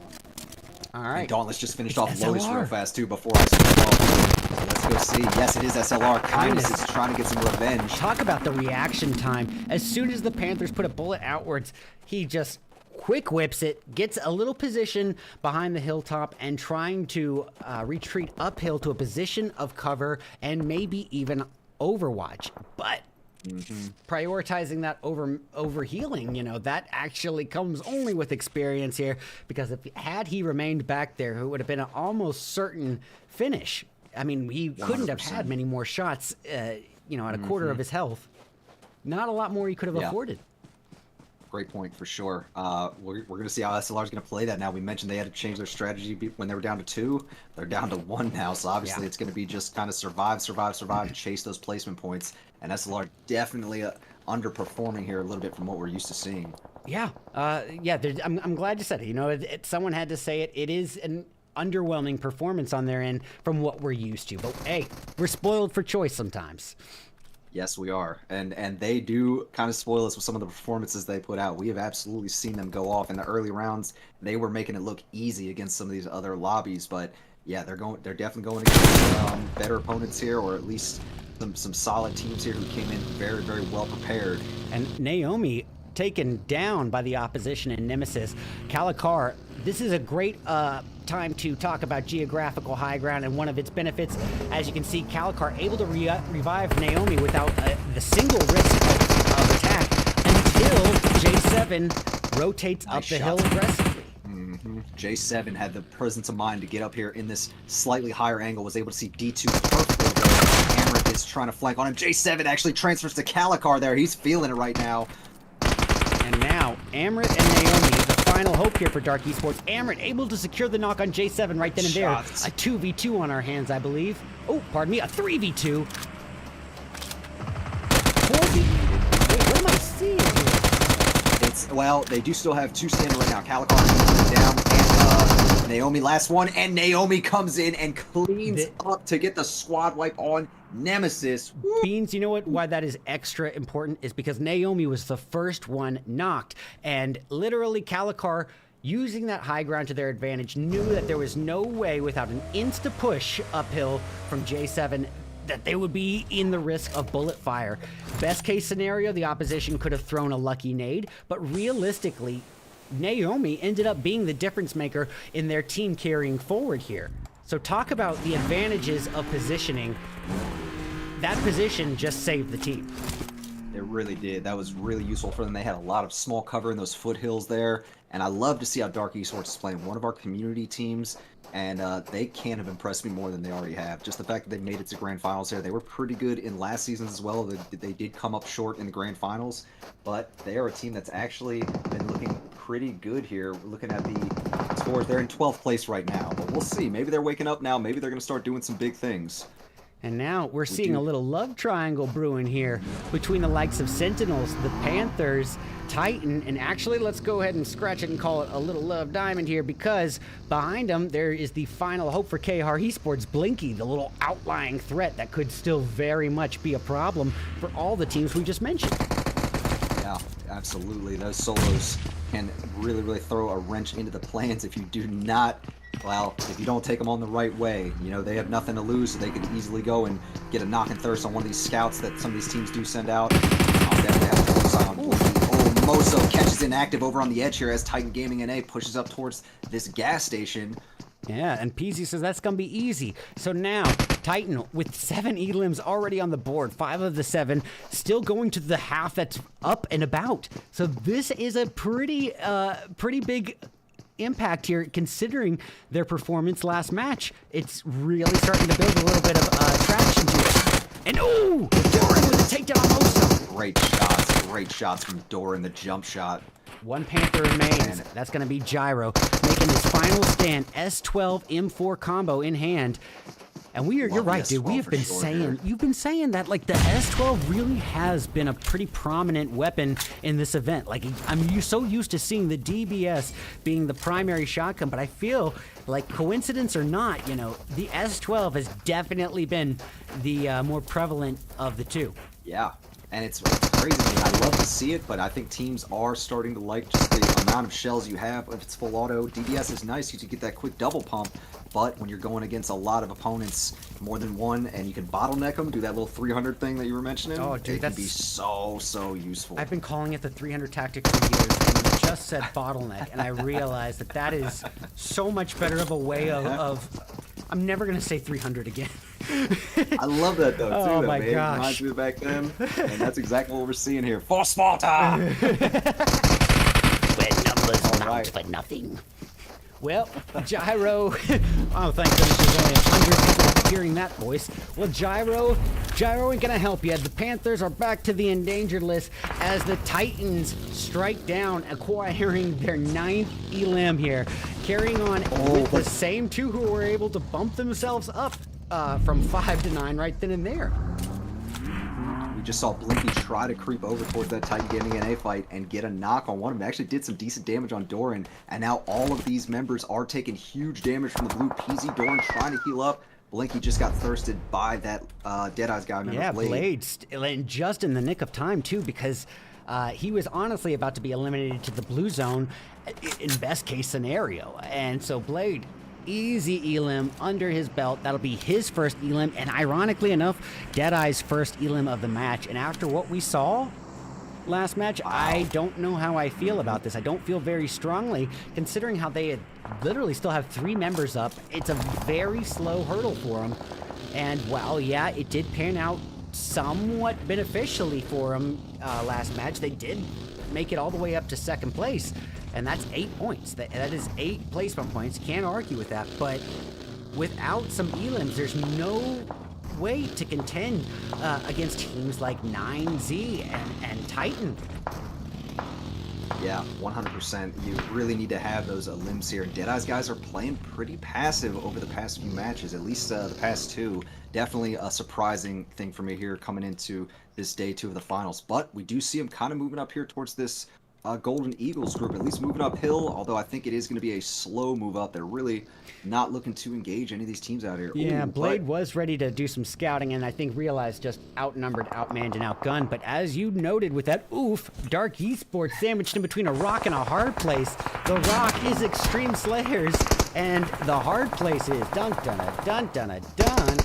Inferno Esports. Inferno Esports. Thank you very much. I was trying to shift it over to... Nice. All right, well, D2 thanking his lucky stars for life. Naomi, a little bit of the same, taken down extremely low on health. And as I say that, D2 is sent back to the prone zone.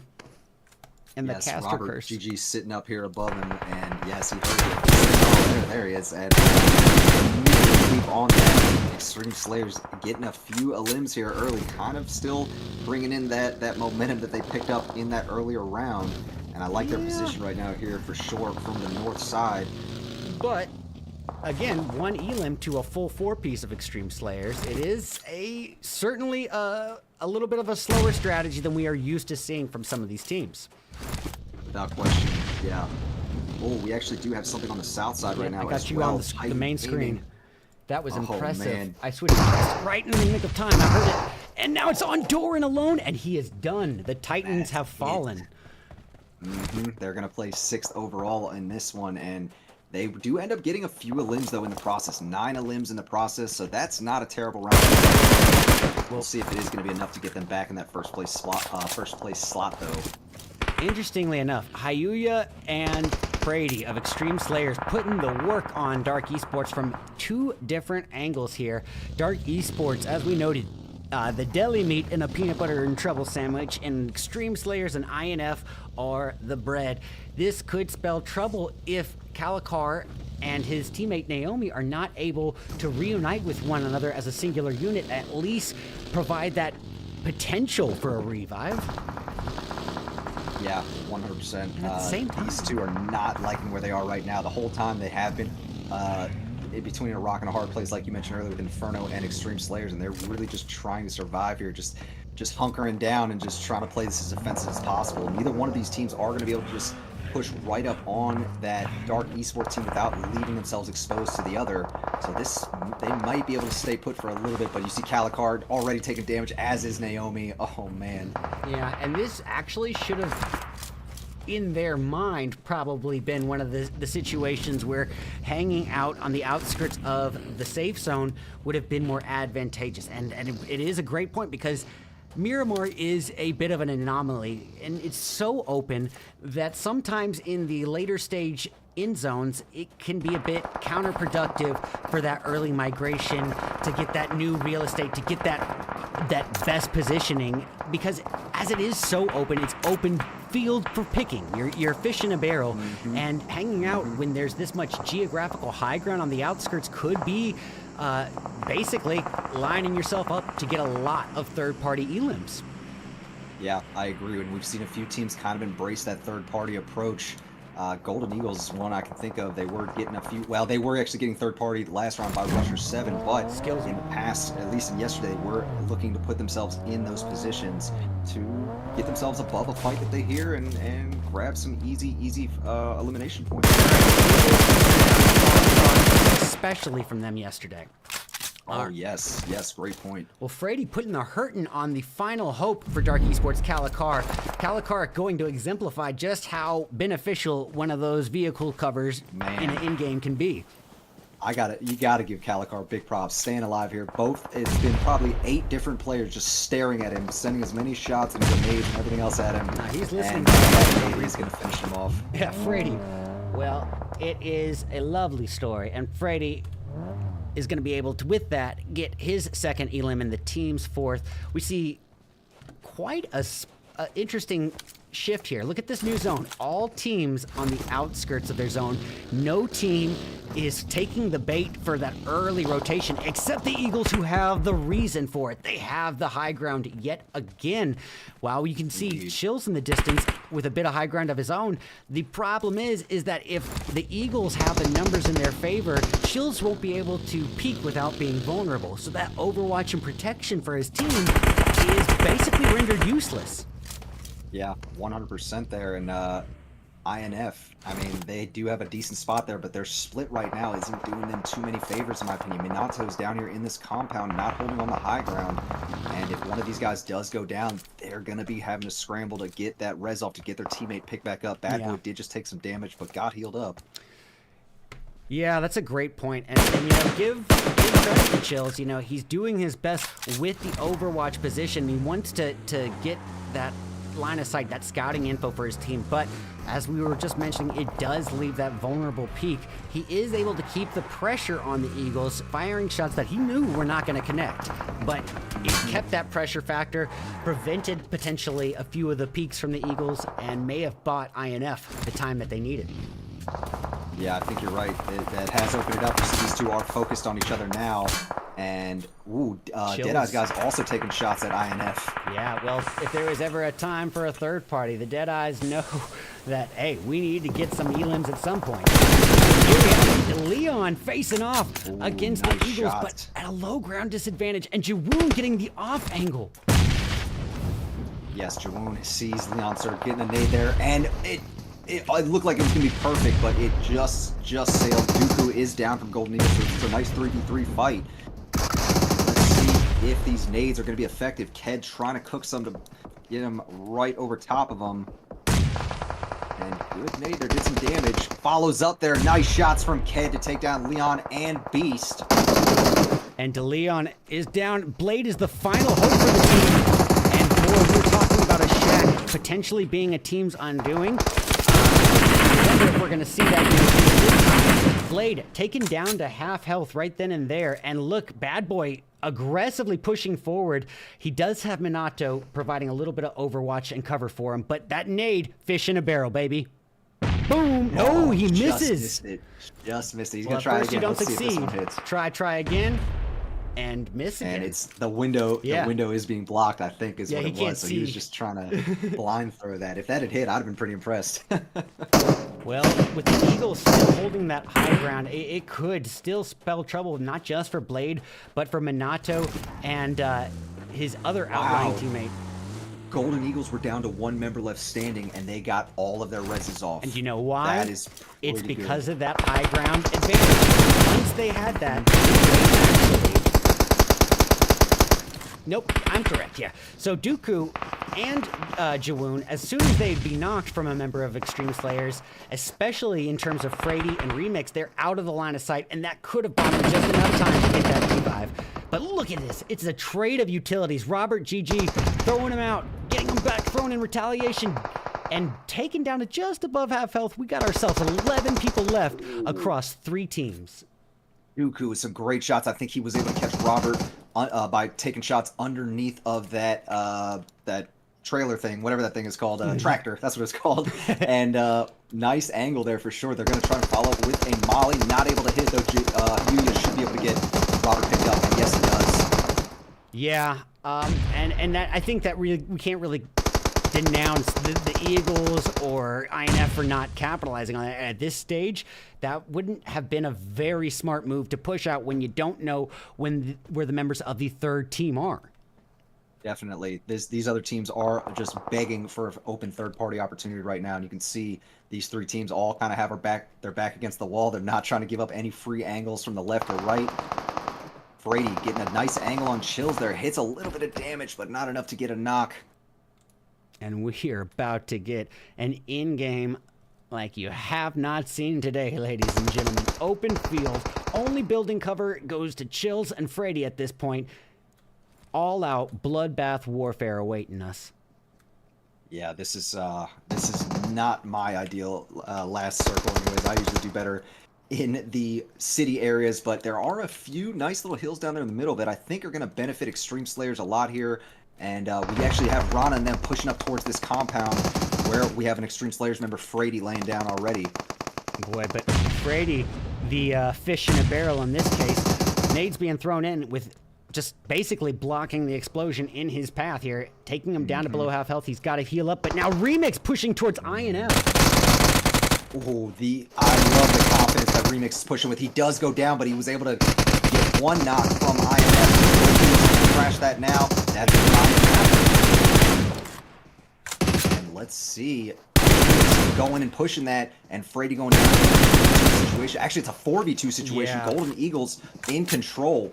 Well, yeah, the Eagles have the numbers in their favor. Ayuya and Robert GG trying to work as best as possible as a two-piece. They got a little bit of a spread between them, which I think is necessary to win as a two-piece. You're going to need multiple lines of sight, but it's still all odds stacked against Robert GG making a little bit of hellfire. Jiwoon down! Oh, so close, but look, Wow. the Eagles landing in first place and dropping that golden egg. Congratulations. That was impressive. Impressive. That was definitely. Jiwoon, Rana, absolutely. Ked, and Dooku able to take home a chicken dinner on the tip of their tongue finish. Only 5 elims, though, to add to the equation, but when you have 10 placement points to go on top of that, that's a 15-point takeaway. Yeah, great performance from them. That high ground that they established early on worked in their favor. The zone obviously gave them a little bit of help there moving towards them, but just the fact that they kept a full 4-man squad, especially when they were down to just one member standing, that was the difference maker for them. They had the comeback, the strong comeback, and they took out Extreme Slayers not long after that. You're so right, and we saw it earlier. I believe at the beginning of the match with Dark Esports' Naomi, being knocked, and then that revive on Naomi ended up being the only saving grace for Dark Esports. They were able to, basically, Naomi came through with the clutch and able to revive the fallen teammates because of that positioning in the beginning. And I think we're seeing it paying off. Positioning can be such a crucial difference maker between life and death, between a chicken dinner or a second and third place. And, never more so than when you are undermanned. I mean, never more so. And give credit to where credit is due. Both Extreme Slayers and the Eagles playing phenomenally under pressure there. Yeah, 100%. I mean, Extreme Slayers was dealing with a lot themselves with INF on the other side. All of those teams really had good angles on each other, and that last zone did kind of work in each of their favors. There was a lot of angles that were obscured by those foothills. It made the nades that much bigger of a deal. If you were able to hit a nade there in one of those long tosses into one of those buildings, we saw some good ones there for sure. Well, I mean, it has been a performance show, to say the least. But ladies and gentlemen, as you all know, we still have plenty more action awaiting us ahead. That is literally just the halfway point. Only 3 matches remain to decide who is going to get the PMLCell slots that we're giving away here. Who wants that $1,000 in the prize pool the most? Well, you're going to have to stick around, because we'll be back at you in just a few short moments with round 4 of 6 of the PUBG Mobile PMCI Grand Finals Day 2. Stick around. We'll be back soon.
Alrighty, ladies and gentlemen, whoops, we are back, we are back, we are back. It's time for round 4, and Beans, what are your thoughts so far today? It's been a great round of matches without question. We've absolutely seen some great battles across the board. These teams really are showing that they want to play here. Looking at the overall standings, you can see Extreme Slayers now with that performance. They are in the lead, albeit narrowly over Titan Gaming. They did get a few points that last game, Titan Gaming did, and it helps keep them in that conversation of the top 3 teams. Yeah, and realistically, I mean, it is only 8 points separating Deadeyes, the 3rd place holder, from Extreme Slayers, who's currently in the lead. But this is still anybody's game here. I mean, it is still quite a contestation. There is an 11-point drop from 4th to 5th, but that 11 points, I mean, is more than the gap from 4th to 1st. Yeah, and I want to take note, Golden Eagles NA at 69 points right now. They are just below Deadeyes, guys, with that win that they got. They've been able to leapfrog these standings a little bit, and I love to see that. They deserve it for sure to be up there in that top conversation as well. Well, no time to waste. We're getting right back into the thick of it. Round 4 is going to be where it all began. Y'all already know it's Erangel, so let's have a look at the flight path and where people are dropping. Well, couldn't get too bad of a flight path on Erangel, realistically, and this is not a bad one at all. It's going to leave plenty of drop spot options. It is probably going to, rule out many military base drops without a vehicle rotation. Same can be said for Primorsk, but realistically, I doubt Primorsk is ever usually the pinnacle of drop spots for any of these teams. So realistically, I think that it's a good spread, and we are getting, ironically enough, the North George loving that we have been joking about. Yeah. Again, wow. And it's definitely these teams loving the North George location. We also have South George looking interesting right now. Maybe a few teams sailing over it, but we do have a few in that area. Yeah, and we are seeing, all over the maps here, tons of spreads. But already the Panthers not far off from the likes of straight out of Nepal. And you know what? With this drop, the Panthers were right there on top of them. They grabbed that vehicle and they just exited. I'm very surprised to see that. I thought we were going to have a great fight on our hands in that Milta area. The Panthers said, nope, we're good. Well, you know who is going to duke out? Is the Rushers. And so far, from what I just believe I saw in the kill feed, yes, the Rushers have lost half of their lineup already. Spooky at low health. Vito's desperately trying to keep this S-18 aimed out at his teammate for any potential push, which is, at this point, inevitable. And the nades just crash on him. Beautiful nade there. And Rusher 7 taken out early on by Dauntless here.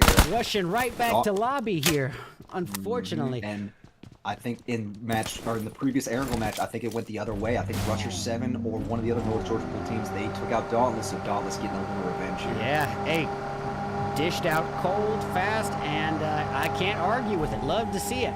But look at the spread here, Beans. Almost the entirety of the map is occupied with a spread like this. We have not seen one this dispersed, at least in the grand final stage. I don't remember it in the last chance stage either. This is quite a spread. Yeah, last chance stage, we saw a lot of weird southern zones. We saw more than one actually go over Primorsk as the starting one for the very first zone, and it was way out in the water. So these teams are definitely going to be happy to see a little more land here, a little more space that they can occupy here on the main continent. But I'm actually surprised to see the Panthers go down to the south to Military Base Island. It's almost a sure thing that next zone is not going to be touching there. So they're going to have to start moving here pretty quickly, but they do have vehicles, so it should be okay. Maybe it boils down to what the opponent least expects. If we expect it the least after watching them more than everyone else, then yeah, I could bet you could say it's a higher percentage chance that their participants and their opponents probably don't expect it either. But SLR Koi, quite a ways away from the remainder of his team. It looks to be a 2-1-1 split. Kindness and Koi dangerously far from one another, and realistically, Quo and White Elegy are not that close either. And Koi, Yeah. a fish out of water and far away from the pond, swimming in a lotus pool here. If Fetty catches eyes on him, it could spell trouble, but I do like to see Koi's rotation here. It looks like he might even be trying to reach this mountaintop or get a little overwatch over Pachinki or something, or maybe just reuniting with his teammates. Yeah, yes, that's a good point here. I'll say that SLR, I'm used to seeing them spread out on that south edge there towards farm, but Koi did play it a little dangerous going to Pachinki, but maybe just wanted to see what was going on, scout the area. I think he actually did get a view of those Lotus Esports members, so they've got some information. They know where a team is nearby, and knowledge is power. We said it yesterday. You know where teams are, you can defend yourself from that location, and we'll see if it ends up playing, or if it ends up helping them out here in the long run. Yeah, I mean, well, knowledge is power. It ain't half the battle in this case. Not if you're on your own and away from 3 teammates. Now, granted, that scouting info could be crucial, but as you can see, SLR not really out there engaging with any early game altercations. They're not out actively, at least not actively pursuing the scouting info that Koi may or may not have provided. So realistically, I don't really find myself bothered by that given the zone shift. They knew that they were going to have to migrate eastbound, and probably best in this position, given from what we know with our spectators 2020 vision, that it's going to be a contestation for real estate in this new zone. Only the riverways occupying a little bit of the land, but that's not going to be much in comparison to the previous Erangels that we've been facing. I mean, they have been getting the real bottom end of the barrel luck in terms of zone shifts on Erangel throughout the entirety of the grand finals. This is honestly the first lenient, decent shift that they've experienced in early stages here. Yeah, that's a great point right there. It's funny to see because these are PMGC rooms, PMGO rooms are on the same settings, so we are seeing that, and the first few that we saw really were not team friendly here. So yes, they are absolutely happy to see it. Oh, but right now it does look like over in prison area we've got 9Z engaging Glad you said that. INF over here. All right, well, you got it on the aerial. Nice. Okay, so simple. Wow. Jadon, unless I just saw that incorrectly. I think he may have taken himself out. And to add on to it. No. Oh no. You hate to see that. He took himself out. You're right. Oh, and look at this. And they're shooting themselves in the foot. Chaco keeping the pressure uphill, but at the same time, straight out in Nepal, pushing in from the south. This could be problematic, but Chaco catching a little line of sight on it and rotating just in case. I like it. Yeah, I do as well. We used to always see a classic battle in Milton. It'd be straight in Nepal and the Rude Dudes. And I'm not surprised to see straight in Nepal heading in towards Milton. That's an area where they're comfortable, where they like to hold on to.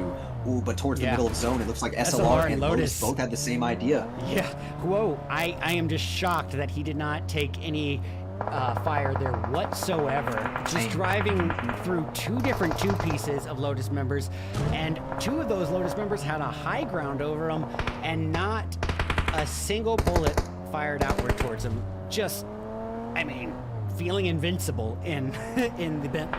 Yeah, 100%. And Lotus Esports has been a team here coming out today that they've struggled a little bit over the past few. They're actually our bottom team here, number 16 currently in the standings, and so they may not even have an opportunity to even get up in their top 1. But that makes them, before. Yeah, that makes them one of the most dangerous teams to deal with, and certainly one of the most dangerous teams on the playing field today is going to be 9Z, who has been at the front runners in terms of placement, but without the ability to get a PMSL slot, they can only ruin other people's days at that point.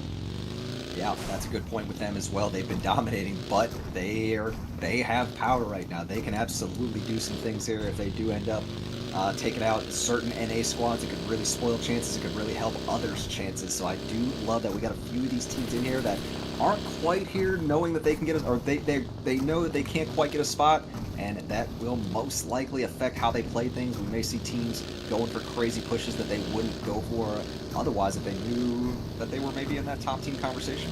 Yeah, gotta agree with you. And already, I think there's something to be said about Extreme Slayers as a full four-piece. Once again, bowing away from teams that they're outnumbering. And Hayuya kind of out of the frying pan into the fire, driving in between multiple enemies, and now very close to Speck of Nemesis, quickly catching a little line of sight on the opposition and trying to reposition, wait for his teammates to reunite, and unfortunately misfires. Tried to take the shot, saw him for a moment, but does miss. Yeah, and INF and SLR not far off from one another either. All the while, a love triangle in the northwestern portion of the map, or the zone, between Deadeyes, KR, and Dauntless. There are so many potential altercations, and it's going to be straight out of Nepal and the Golden Eagles duking it out right here and now. Oh, right on top of one another. You are absolutely right about that. Let's see what's happening out here. I think we have a hot pursuit on our hands. Oh, I'm surprised. Golden Eagles, it looked like they were about to pull over and try to take on this fight, but no, they're not even going to attempt it. They're going to fall back, regroup a little bit, get their bearings down, but with that, they are moving straight towards Lotus. Yeah, this is a tough one. And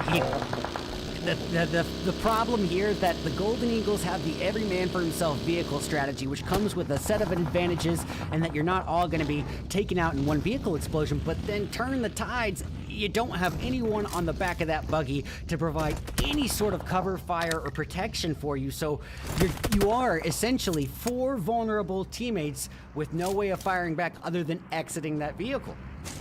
Yeah, I mean, great point there. The buggy can be absolutely a tough one just with how far it puts you out there. You're almost like you're almost being presented on a silver platter to some of these teams, especially if they have that long-range accuracy, if they can control that M4 spray. Ooh, Strayer and Nepal are still in the area. Yeah, Golden Eagles in the direction now. Dooku, again, we have to beg the question. High ground geographical cover versus low ground compound cover. Those 4 walls of comfort might be enough, but realistically, if straight out of Nepal's high ground or Lotus's high ground is high enough, then a knock through this window might not leave you out of the line of sight of the opponent, meaning that they might still see you after you are taken down to the prone zone, and that is a very dangerous spot to be in. Now, while that could be the case here in this situation, that does not mean high ground geographical cover is always going to be advantageous over a building, but I think it varies on a case-by-case basis, and in this case, not really as ideal for members, pardon me, for them at all, really, and not with it. But that's, again, I have to say that looking at the map and seeing the opposition surrounding them, they are in between. They're essentially the equator of 5 different enemy teams. They are the midpoint between all these teams, and unfortunately for them, those teams are SLR, Titan, the Panthers, Golden Eagles, Lotus, and straight out of Nepal. Wow. That is, you could not be in a worse position. Yeah, without question. Oh, but they actually have taken some good shots at SLR. Kindness went over here for the crate, got the crate drop, and it looks like Koi was quick to get over there to get his teammate picked up. Is he holding him while he's driving? I think that's illegal in most states. Yeah, he's got him on the back. He's got him on the front of the vehicle, and he's driving. Take care of the commentary. Away. I'll call the cops. There you go. I'm sorry, guys. I don't want to be a stickler here, but I'm going to have to report this. Totally dangerous and illegal. Yeah. Safety first. Pinnacle factor here. Well, look at this. White Elegy not far off from the opposition of INF. Hayuya from Extreme Slayers actually going to be driving northbound right nearby Speck. It looks like from the map view he may have caught wind. Speck actually has not rotated an inch since we previously saw him there. But there it is. Yeah. Kindness getting a little retaliation. Getting a knock of his own. Yes, they got the knock and thirst on Ked. It was Koi and Kindness as a combo, and Ked was trying to roll around and drive through that area to see if Kindness was still there. They must not have seen Kindness get picked up, and SLR made him pay for it. Oh man, did they ever. One moment, buddy. I'm gonna make sure. Alright. So the zone did just shift to the north there. You see it's covering Yasnaya. Yasnaya is the middle area. These next few zones could get crazy. Yeah, Extreme Slayers and Nemesis has got to happen at this point if they continue this path into the city, and they are. Remix at the forefront with Speck I think he's realized just how close the opposition is, preparing to rotate out of there.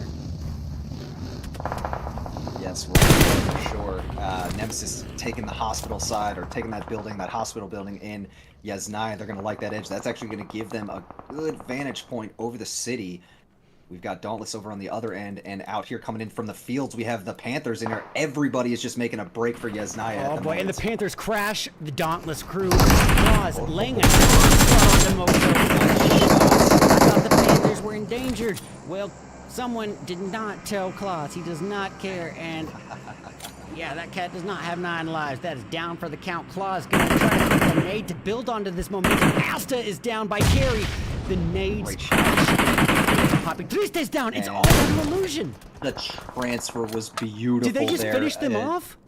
No, one left still. Yeah, Carey still had the great angle on both those. Illusion is scrambling to get this res off right now.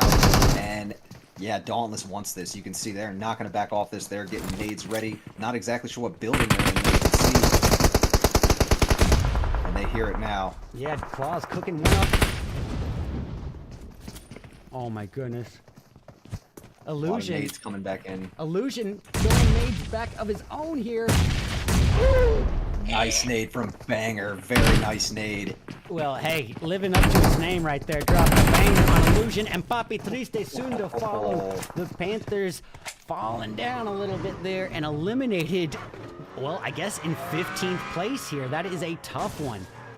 Wow, I didn't even realize. Yes, there really haven't been that too many teams eliminated here so far. Teams are playing it a lot more conservative in this round 4. And I'm so glad that you had that perspective on Nemesis firing inbound.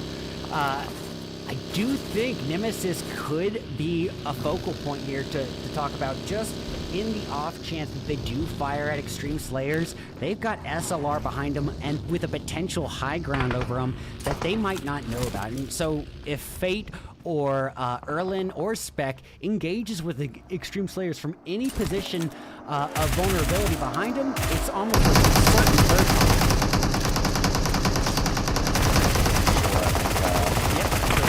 Yasnaya area. Oh, yes. Titans are in a fight. It's a feast for Claus as he acquires 2 knocks. Now, whether or not he's going to stick around to secure some eliminations, I don't see why not. And, yep, he's providing a little bit of overwatch for his teammates, working on members of 9Z who have come to join the party. Yeah, Chaco tried to come over and do some damage, and Doran made him pay for it. Screams who's still sitting back there. 9Z though, they are down to 3 members after that. I think it's only a few in this area in particular. Elite and Simple, they actually are a little more in zone, and they're trying to find an angle on those Titan Gaming members as they're rotating north, but they are not going to find that angle, it appears. Yeah, I just switched to Titan, and they're driving right up next to Sentinels, and I think they're going to try to push the Sentinels out of their position and claim it.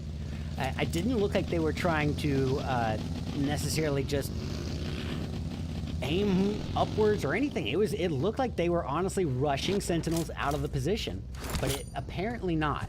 Apparently not. They turned around, bowed out. I withdraw my previous statement, but you know who is going off right now is a 2-piece of INF. Yes, INF. They're playing right now as a duo, and we gotta give them some props here for sure. No fear going against a squad like that. Caster Cursed is all too real, as Chill is swarmed upon by a flock of enemies here. Extreme Slayer pushing onto Lotus, and Freddy getting the bowling pin in that strike zone. And unfortunately now, it's going to be Extreme Slayers and Lotus facing off. Remix desperately trying to heal. Freddy quickly switching to FPP. Hayuya is down for the count. 1847 getting the knock off. Great shots from Robert. He got 2 out of those knocks, at least, maybe even 3. And Robert definitely was making some great shots there. He's going to end up with 4 total after that. No, never mind. The squad is going to end with 4 total. Sorry. But you know what? We were talking about this. Extreme Slayers last match playing a bit of a slow haul there and having us in a bit of a concern. But now we are seeing the XS that we are come to know and love. A little excess in excess. And now look at this. Nemesis pushing in on INF as well. This is INF split up facing on 2 full teams. Let's see that. Dauntless also just took out Deadeye's guys. Oh my goodness. Let's go see what's happening here. I mean, this Yasnaya fight has just been nuts. Yeah, this is a tough build. Any way you look at it, I don't see there being much of a way of getting out of this unless the likelihood of 2 solo squad wipes at the same time. And case in point, not too likely. Outnumbered and outgunned, and going to show the disadvantages at times of being spread out as a 2-piece. Yeah, I was surprised that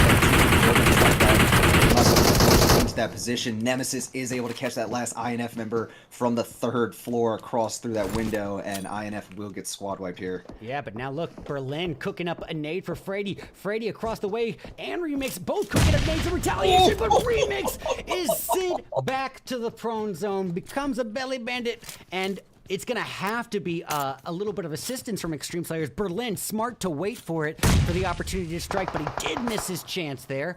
Looks like Frady still took some a little bit of Overwatch damage there from some high ground holder or something. Maybe a Dauntless member or a Golden Eagles.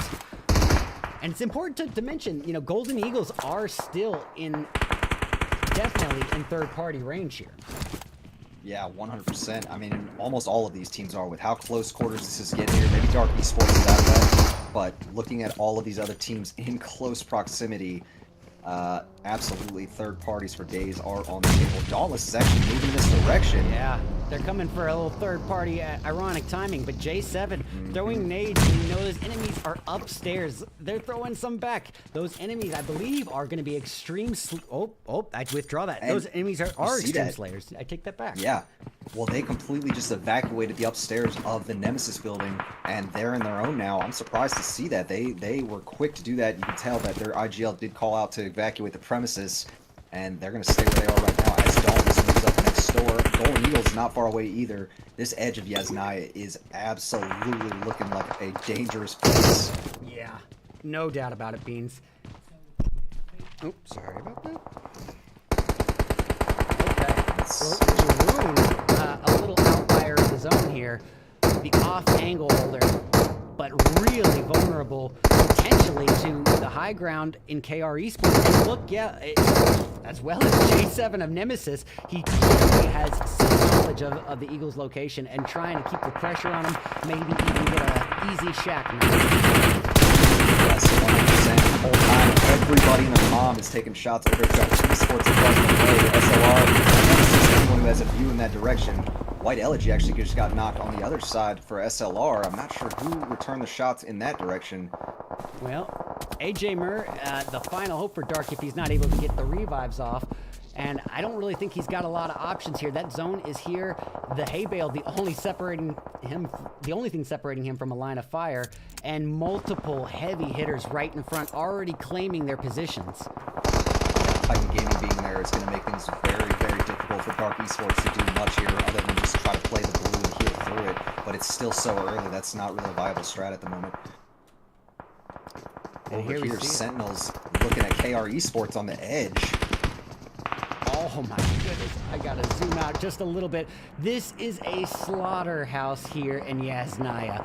Nemesis facing off in a utility battle against Dauntless next door while focusing over on Extreme Slayers, the house just across the way. And look in the background, SLR taking no attention and rotating across open field a little bit without a single bullet of fire.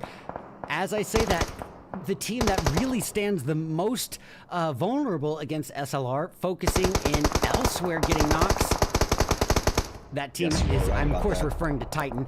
They're focusing in on KR Esports rather than the open field holders in SLR. And just like that, Koi able to get the takedown on a Titan right there and then.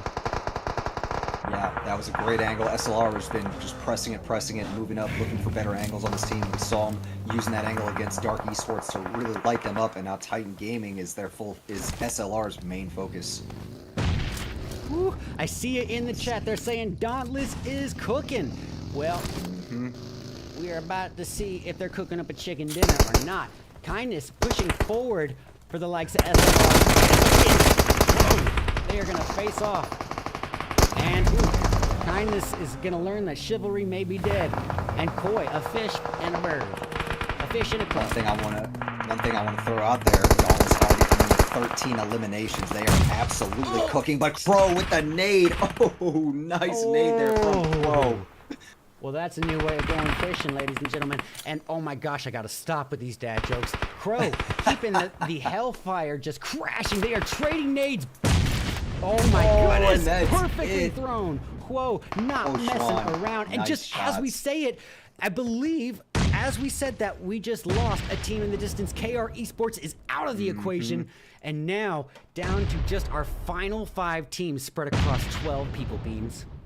KR Esports really had no chance coming off that hill. There's such minimal cover there. Maybe that one tower could have been what they got behind, but there were so many teams already looking that direction. Golden Eagles being right nearby, as well as Nemesis here in this building looking outwards. Yeah, they didn't have good odds of making a rotation there, at least on foot. And here we have it. The in-game zone is going to be a Yasnaya finish right in the middle of it all, with SLR having an interesting choice to make. Depending on where this, remember, it's stage 7, so there technically will be one more zone shift, potentially, and if so, SLR could be advantageously out in the field, somewhat advantageously, yes, or, indeed. But I see, if not, it's almost certain defeat, because they would have to cross so much open field where the Eagles and Nemesis could lay an onslaught. As I say it, Dooku swallowing the nade damage, taking the knock. Oshwan. Yeah, Koi is already here on the push.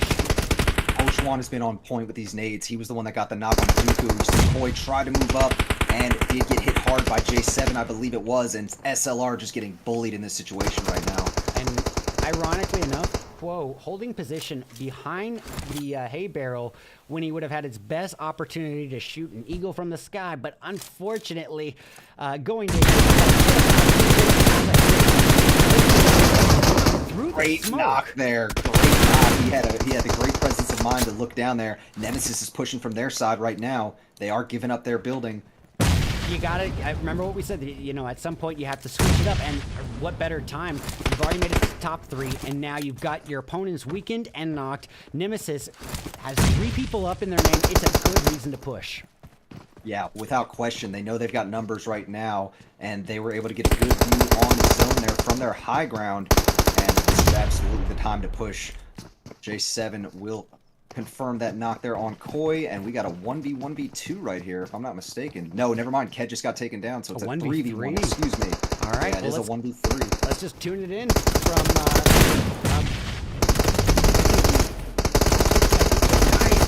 Nice. Oh, well, man, at that point, is it. At that Nemesis. point, numbers, man. It's just a numbers game, and outnumbered, outmanned, outgunned. It was a great effort on SLR's end, but Nemesis really putting the work in that in game, and I love to see that. You know, Fate knowing exactly when to push forward, exactly when to cook up those utilities. Credit to him, Berlin, Spec, and J7 here. And let's not discredit Super Lazy Reflex. We were saying, hey, at what point is it going to be... At what point do we stop being lazy? Well, I'll tell you what point. A second place finish with 8 elims. That is literally the equivalent of 8 placement points and the same number of elim points. It's a 16-point takeaway for them. And for a team like Nemesis, you know, that's a 22-point gain for them alone.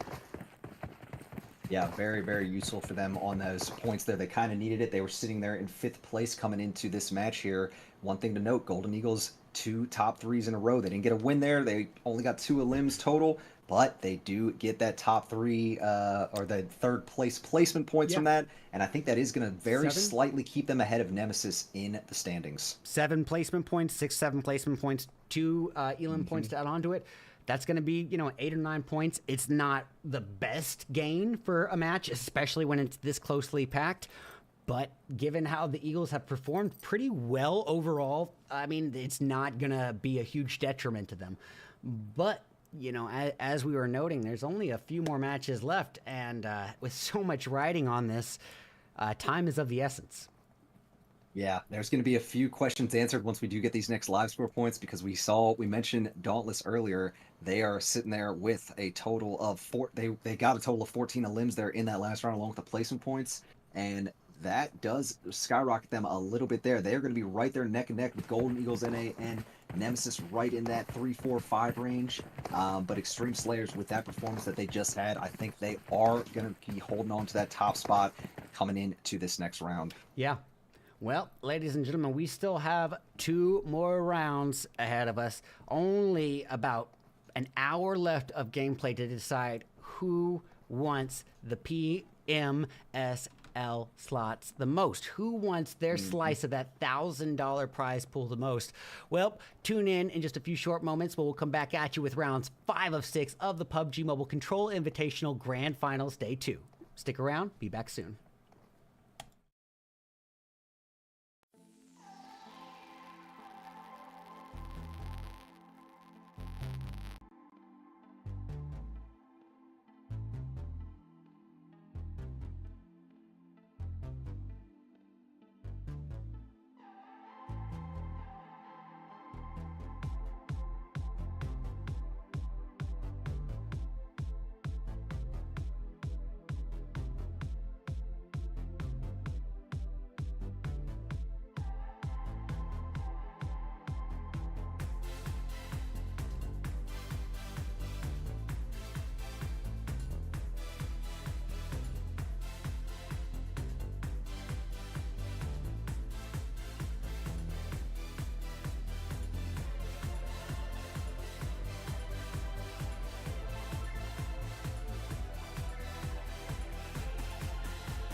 Alrighty, ladies and gentlemen, we are back. We are back with round 5 of the PUBG Mobile Control Invitational Grand Finals Day 2. Beans, how you feeling, brother? Great, man. Loving the fights we're seeing here today. Really been no shortage of action here. And just love to see the motivation that these teams are bringing to the table on their way to trying to get this PMSL slot. Yeah, and on that note, let's see what sort of overall scores we're currently looking at. Oh my goodness. Still a close one. You see only 6 points between first and third place here, with all the way down to top 6 could still get this, even theoretically top 8. Yeah, I mean 100%, and more than just theoretically, given 9Z's performance on day 1, it would not be a radical stretch for them to put out some absolute onslaught performance here in round 5. But here we are, ready to kick it off. No time to waste. Uh-oh. There we go. At all. And it's our first one on Sanhok today. I just realized this should be an interesting one for sure here. That's right. A little rumble in the jungle never hurt anyone except for when it did. And what can we say about a map like Sanhok? Why is it so different? And what makes it so special? Well, in comparison to maps like Miramar, the open 8x8, this one is a 6x6, so it's automatically smaller in size, but on top of that, just so hyper condensed in terms of geography and a lot of natural covered grass to hide inside, trees and boulders to hide behind, and a ton of congested buildings. So what does that mean? Stakes every which way. Absolutely. The tall grass helps people stay hidden there once we do get into those deep, lush areas out there away from cities. And obviously there is a lot of hard cover as well, with rocks, trees, other things like that. Good hills, too, for these teams. Yeah, 100%. Oh. That's actually popped off. Lotus looking over at Titan Gaming outside of the tower. Oof, you're right, and that is going to be a takedown on Doran, leaving inactive to hold a nade for dear life here, quickly switching to the Tommy gun, realizing that he is being swarmed upon like mosquitoes in a North Carolina summer. Fetty throwing a nade of his own. Inactive tried to throw a good one there and almost took himself down. Oh, nice nade from Drago.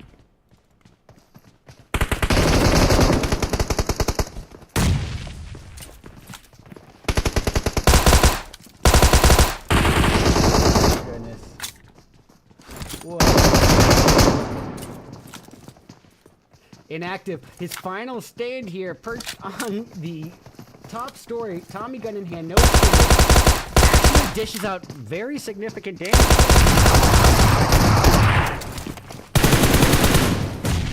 Alright, it's his final stand here, whether he likes it or not. He's gonna throw her down. Oh, look at wow. that. You know what? The Lotus David to the Goliath of Titan, and the shots on the crate, the insult to injury, all too real, Beans. All too real. That really was the last thing that Titan Gaming NA wanted to see happen here in this round 5. A pivotal round, and they're not going to get any points out of it, I don't believe. Maybe one? Did they end up even claiming one? No, they did not. Nothing. They get a big goose egg. All right. Okay, so looking interesting here now. We've got that first zone that shifted, and look how much of the water it's touching there, Red Eyes. Oh my goodness, bro. The Wow. participants cannot seem to just catch a break. And it's unfortunate for them that literally almost 50% of this zone in a already smaller map is going to be occupied by water. But if you're a team, like for instance, Deadeye's guys, who could really use a saving grace here, well, this could be it. And why is that, Beans? I will tell you once I can get this highlighter to move. All right, the reason being they don't have to account for their backside. They can turn their back to the water and rest most assured. I mean, not there's no 100% guarantee. There are boats in here, but at this level, at the pro circuit level, there's not a lot of chance that they're going to be facing a boat rotation that they wouldn't be able to spot. So that is 180 degrees of overwatch that they don't need to worry about. So realistically, they got to focus on, well, I guess not 180, maybe about 90 degrees, and focus on this 260 degrees of in front of them, but that is less to cover. That means they have two people that can face the same direction now. It is going to be a real opportunity, and they're using it perfectly. If you look at the spread here, they're having Deadeye surrounding the Panthers on 3 different angles, and really using their, if they are just a 3-person team, they're using it correctly. Yeah, they are. I mean, they're using their lower numbers as best as possible in that scenario. Yeah, and that's how you want to use it. You want to make the most out of the numbers that you do have. You can't always have a full 4-man. Things happen, and I like that they chose that area. The zone blessed them a little bit. We'll see how they're going to go, how they're going to do here in this upcoming fight. It looks like they are going to be taking on the Panthers soon. All right. Well, let's have a look-see. Got the Panthers, Rushy, Asta, Illusion, and Moso. Bit spread out for my liking here, given it's a 1-1-2 split here. Not the ideal scenario for them in this position, especially knowing what we know about the other team's locations. But SLR dangerously close to Dauntless as well. Oh, pardon me, not Dauntless. 9Z and Extreme Slayers. Yep, you're absolutely right about that. That south side is looking pretty interesting coming out of the ruins area. We're definitely going to keep a close eye on that bridge. That could be a pivotal choke point for some of these teams. Yeah, you're absolutely right. And I think we might get some action once again between Straight Outta Nepal and the Eagles. And hey, you know, if you want to find the Eagles, you got to look up. And I think they've shown that they are very, very comfortable in terms of strategic positioning. And in this case, so is Straight Outta Nepal. These are the two teams that we were talking about being kind of the mountain high ground masters of Erangel, at least in day 1. So this positioning that you know Rana is holding, I don't think that it's going to trick anyone from Straight Outta Nepal. The only real thing that I can say is that they don't have a reason to rush any of it. They don't need to push out to SON. Matter of fact, SON is a bit split now that I see it. So now they have I mean, knowing what we know, they have a reason, but no immediate rush. They don't have a zone behind them closing in. They can be as patient as they need. Yeah, great point there. Dark Esports is moving in that direction and does end up getting... Oh, who was that? Wait a minute. I'm looking at Straight Outta Nepal and Dark Esports right now. And yes, the nades are coming in from Dark Esports side. Let's see if Wolf is able to hold off this strong push. Doesn't have too much behind him. He's puffing, but he is outnumbered, outmanned, low ground, and down. Leaving it absolutely lit up. Straight Outta Nepal, straight back to the lobby. And now it's going to be reliant on Frankie and Vortex to carry on the team's name. And at this point, damage reduction as much as possible. Well, Vortex got caster cursed right then and there, leaving Frankie as the final hope for the team. Yeah, that's going to be a tough one here. Frankie is in a desperate situation going against Dark Esports, not trying to be an easy target now, staying low, and it looks like he's going to go and try down this snake method. Well, I mean, we were talking about this, you know, that's the awesome part about Sanhok. At times awesome. If you are a solo, it's especially awesome. There's so much natural cover to take, and you can go prone basically anywhere and have to some degree, a little bit of geographical cover. And in this case, that high grass is Frankie's saving grace. Yeah, they are backing off now. Surprised that they didn't go hunting for him, looking for that squad wipe. I guess they were content with the 3 elims that they got here in that fight earlier, or the 2 elims, I should say, that they got in that fight starting against Straight on Nepal. Yeah, and we're getting a talk about Overwatch. Well, Dauntless Claws implementing it beautifully. I mean, talk about Overwatch, but not really engaging. And I think that is actually for good reason. He's got a nice positioning here, but no easy real line of sight on the enemy. But once he does, he's catching a little line of sight on Minoto now. And once he has that perfectly lined up and made sure that he doesn't have any third angles on him, I think he would probably engage in it. But at this point, I do think he saw Minato and chose not to. Yeah, maybe just looking for that information, looking to scout, not trying to bring a whole lot of attention to himself. And surprisingly, because we usually would see Klaus try to start to take those shots, and not happening right now. Although we do see Salty moving uphill here, and we may have Dauntless trying to get in position to take on a fight. We actually have SLR right below them, I just noticed.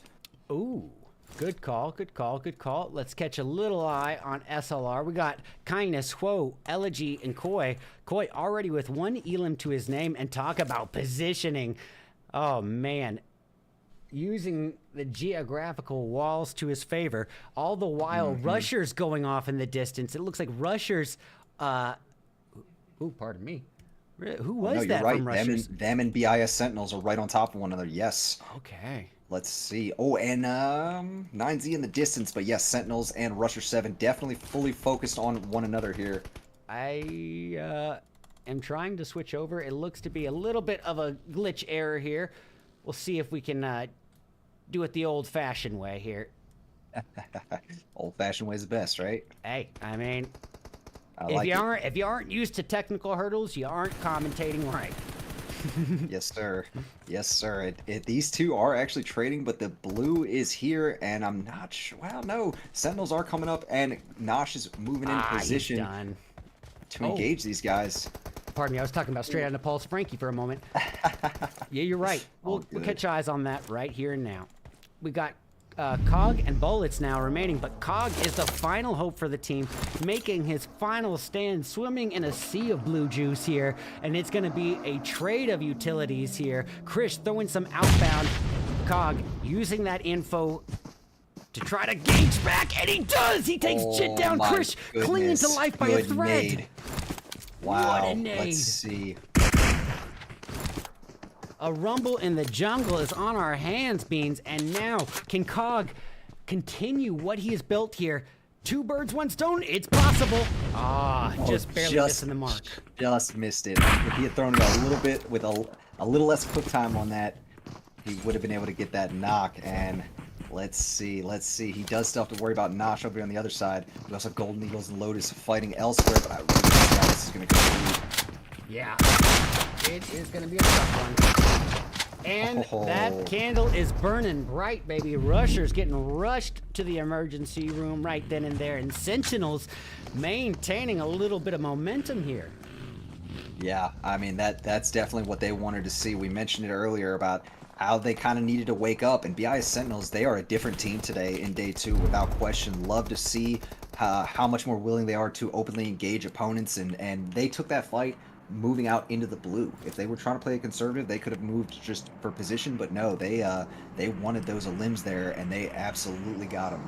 And you know what, Brother Beans? We were talking about the Deadeye's opportunity to have that water as their backside, not have to account for them as much. I think that was, in fact, their approach here, and that is why they still have a few members left. Now, unfortunately for them, they are being pushed out by larger numbers in the shape and form of Panthers and Lotus. But I think that strategy, that water, back to your water strategy, ended up panning out pretty darn well for them. Speaking of water, we got a couple sneaky fishes here. Anders, Fetty, and Drago doing a little sneaky Michael Phelps moves here, and a water migration inbound to the zone, gonna find themselves placed in between the Panthers, Dark Esports, and Deadeyes. All the while. You know what's funny? I was just gonna say real fast. The Panthers were the ones that were engaging Deadeye's guys before. The Panthers, or Deadeye's guys moved away. The Panthers are fully focused on Lotus Esports now, so it actually worked out really, really well in Deadeye's guys' favor. Even though they're down to a 2, these two teams are fully focused on one another, and that will give DE the opportunity, potentially third party from behind. Yeah, and we've got both teams up here on both screens with Dark Esports on the alt cam, Illusion firing outward, not getting a single hit of connecting damage, understandably so, but I don't think he expected to. I think he was just expecting to keep the pressure on Dark Esports and prevent them from really bullying on any of his distant teammates. But he did allow them to acquire some compound cover in the process. Yeah, it's a good point here. And Dark Esports, they're kind of just playing grouped up here. They look like they're not really trying to be too aggressive. They're not trying to be an easy target. But as I say that, oh, the Panthers looking directly at them. Hammer and DT both taking damage here.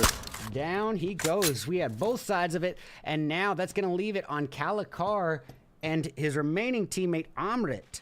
Amrit holding position in the dead zone, just swallowing damage. And bring me to a great point, ladies and gentlemen. You know, the heal strat has never been more emphasized than on Sanhok. Well, with this zone hurting this much, not really a luxury some of them can afford. 9Z facing off in the distance. Chaco and Simple are down, leaving it all reliant upon Scream Zoo and Elite. Dauntless sitting above them, getting some good shots. Salty on that high ground, has a good view of Scream, or he did, and backs off of it, was looking in that direction, yeah, but and maybe I think Carrie wasn't still sure has exactly high what he ground as saw. well, too, right? No, you're right. It is Salty. You're right. I thought Carrie Yeah, had high yep. ground, but I guess not.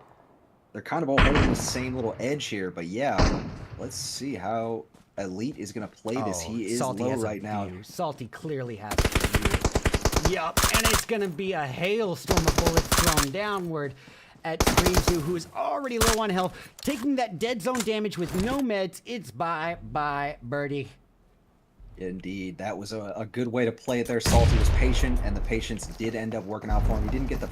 Oh, no, he actually does end up getting that limb notch under his belt. So nice job there. Dauntless at least taking out a large portion of that.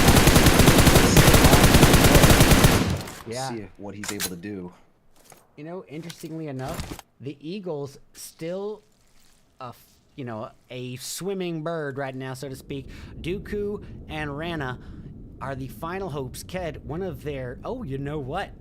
Thanks to that new update, this does not necessarily mean the end for Ked. I mean, he is able to swim as a knocked teammate. So I forgot that that's a thing now. Yeah, that's right. That works out really well for them. It's going to take a bit of an adjustment period for all of us, I think, before we have it like I'm ingrained so in our used to you memory. just being done when you go in the water, just an instant KO. So love that they at least get that chance. And you know what?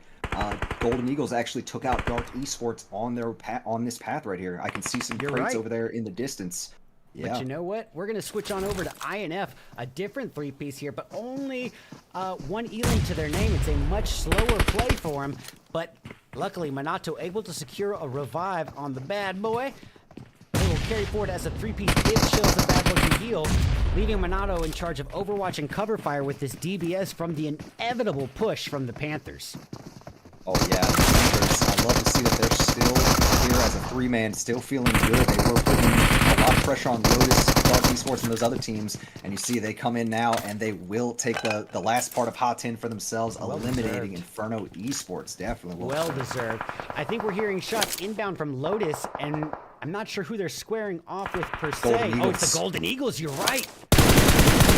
Somehow that did not switch to the Eagles, but we have tons of action. We got Dauntless and the Panthers, the Eagles and SLR, and then we still have the Outliers and Extreme Slayers nearby.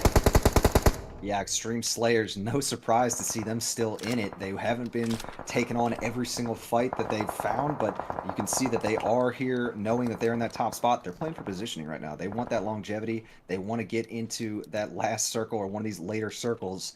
And as a three-piece right now, they did end up losing Robert, but they've got some pretty good position here on this compound that they're holding on to right now. And you're right. And there we have it. Elegy aimed outwards at the Panthers. Potential for a knock on Illusion. Not quite going to connect. But the damage is certainly leaving the pressure factor there, but it's not going to be enough. SLR going to carry on as a full 4-piece. They have not lost a single member, and they've got 5 elims to their name. They're looking in a pretty strong position with a huge gatekeep opportunity on the Panthers and the Eagles. Literally, the two teams who just can't seem to get enough of each other. Panthers and Eagles constantly at odds with one another. You're absolutely right about that. We've seen them exchange fire quite a bit. Golden Eagles are the ones to step away from that one this time, though, and they've got some tough path in front of them. Looking at Dooku here, he has to move up straight into SLR's compound, and there are other teams here that are just waiting and just with love and opportunity to take out a solo running in through that blue. Yeah, you're right here. And look at the spread here.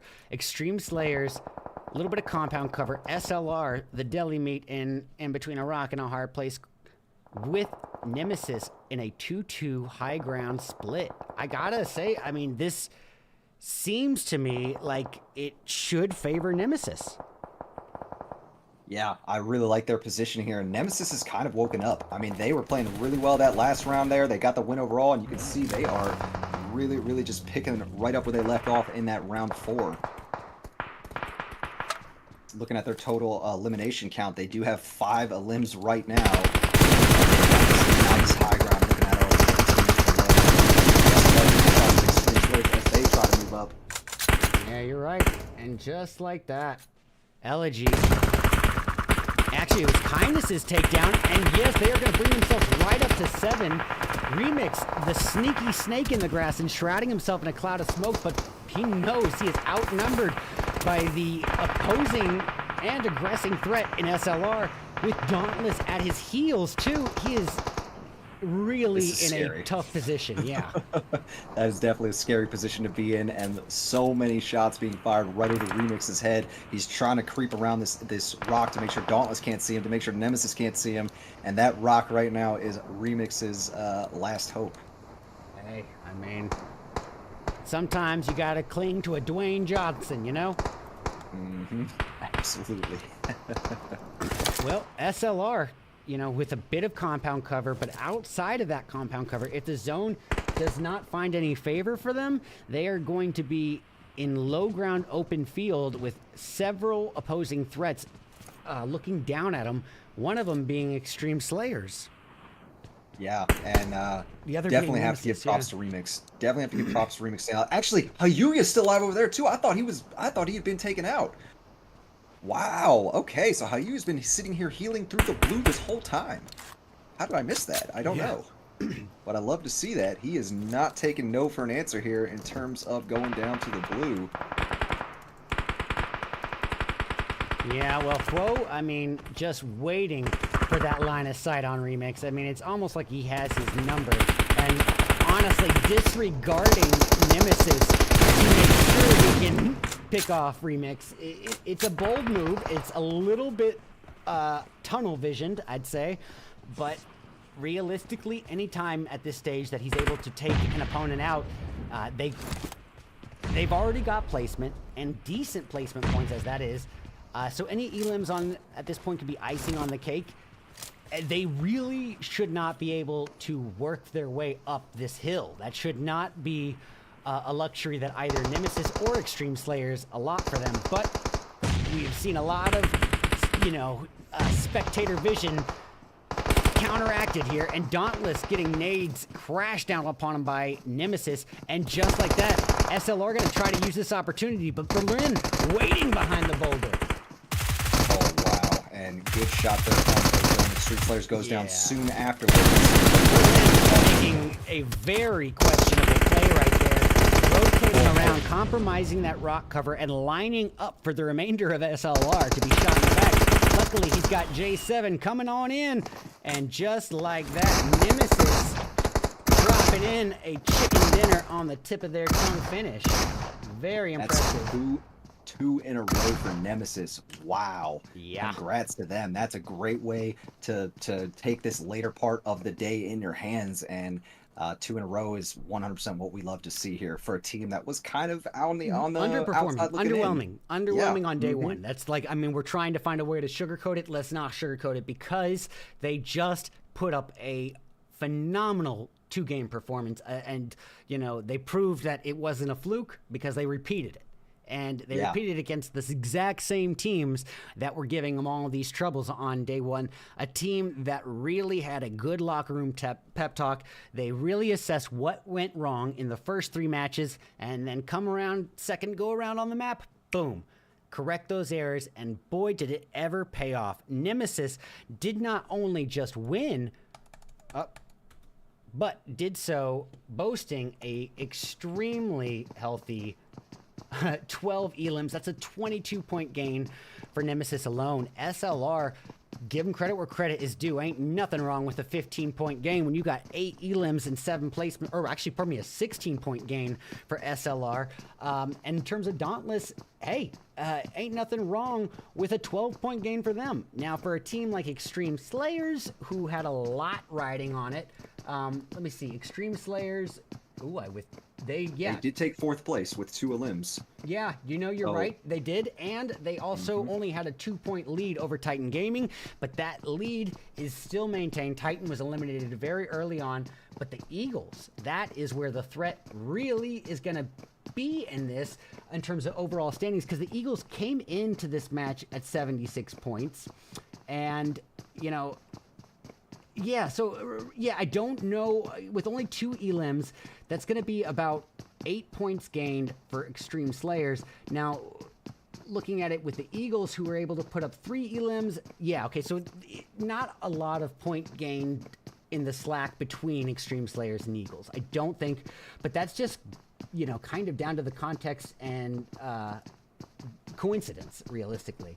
But Beans, it all comes down to this, Nemesis putting up this onslaught in-game performance here. They've done it now 2 games in a row, but with only 30 minutes until the end of this event. The only 1 match to finish the job, and had they built up enough momentum? We talked about yesterday this snowball effect.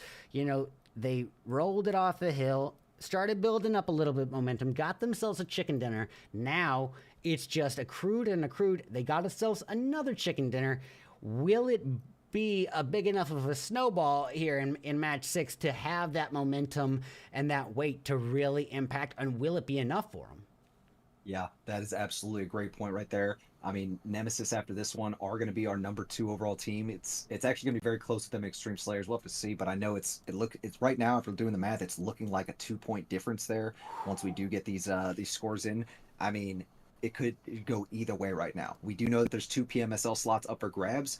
Right now, these teams are both playing like they really want that slot. Like, they are absolutely wanting to grab that from the clutches. Hey, if you want to make it to the professional circuit, you got to play like a professional. And, I think we are seeing, teams like with members like Spec and Fate, J7, teams who are no strangers to the professional circuit at all. Same can be said for, SLR, Dauntless, Extreme Slayers, Eagles. All these teams are, very experienced in the tier 1 bracket for NA. So,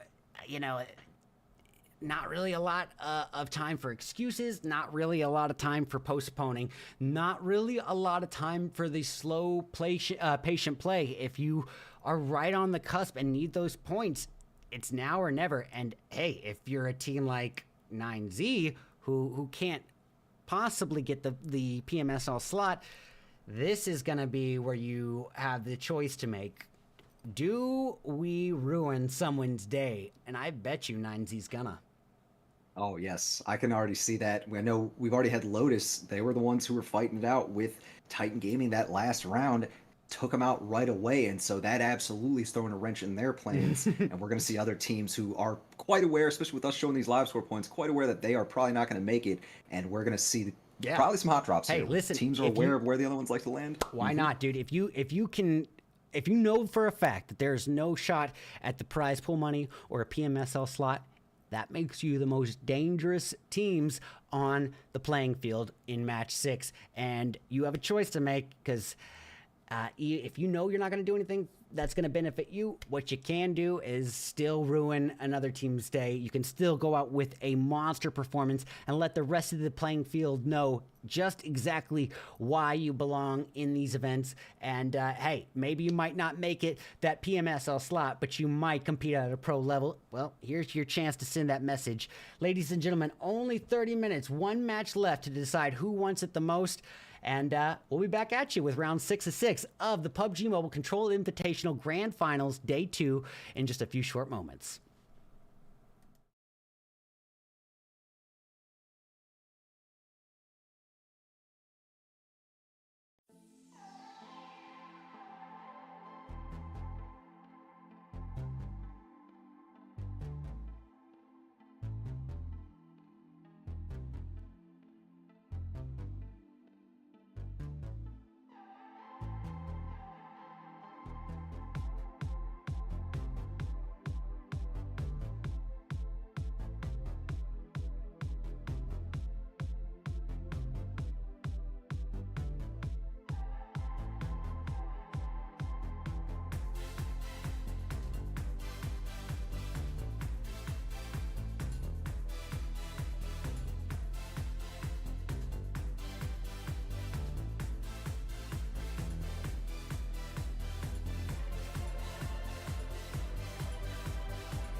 Ladies and gentlemen, it all comes down to this.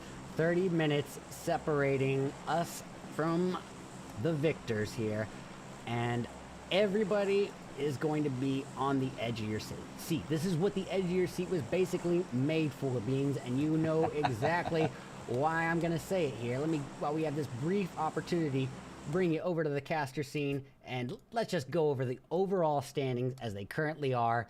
Nemesis has skyrocketed up the bracket, taking a chicken dinner here, and look at this, a 10-point lead now over Extreme Slayers. And Extreme Slayers with an 8-point gap between themselves and Titan Gaming. Oof. Yes. I mean, Nemesis really just woke up. Round 3 happened. They said, "Hold on, we gotta start performing here. We got some big things to do." Mm-hmm.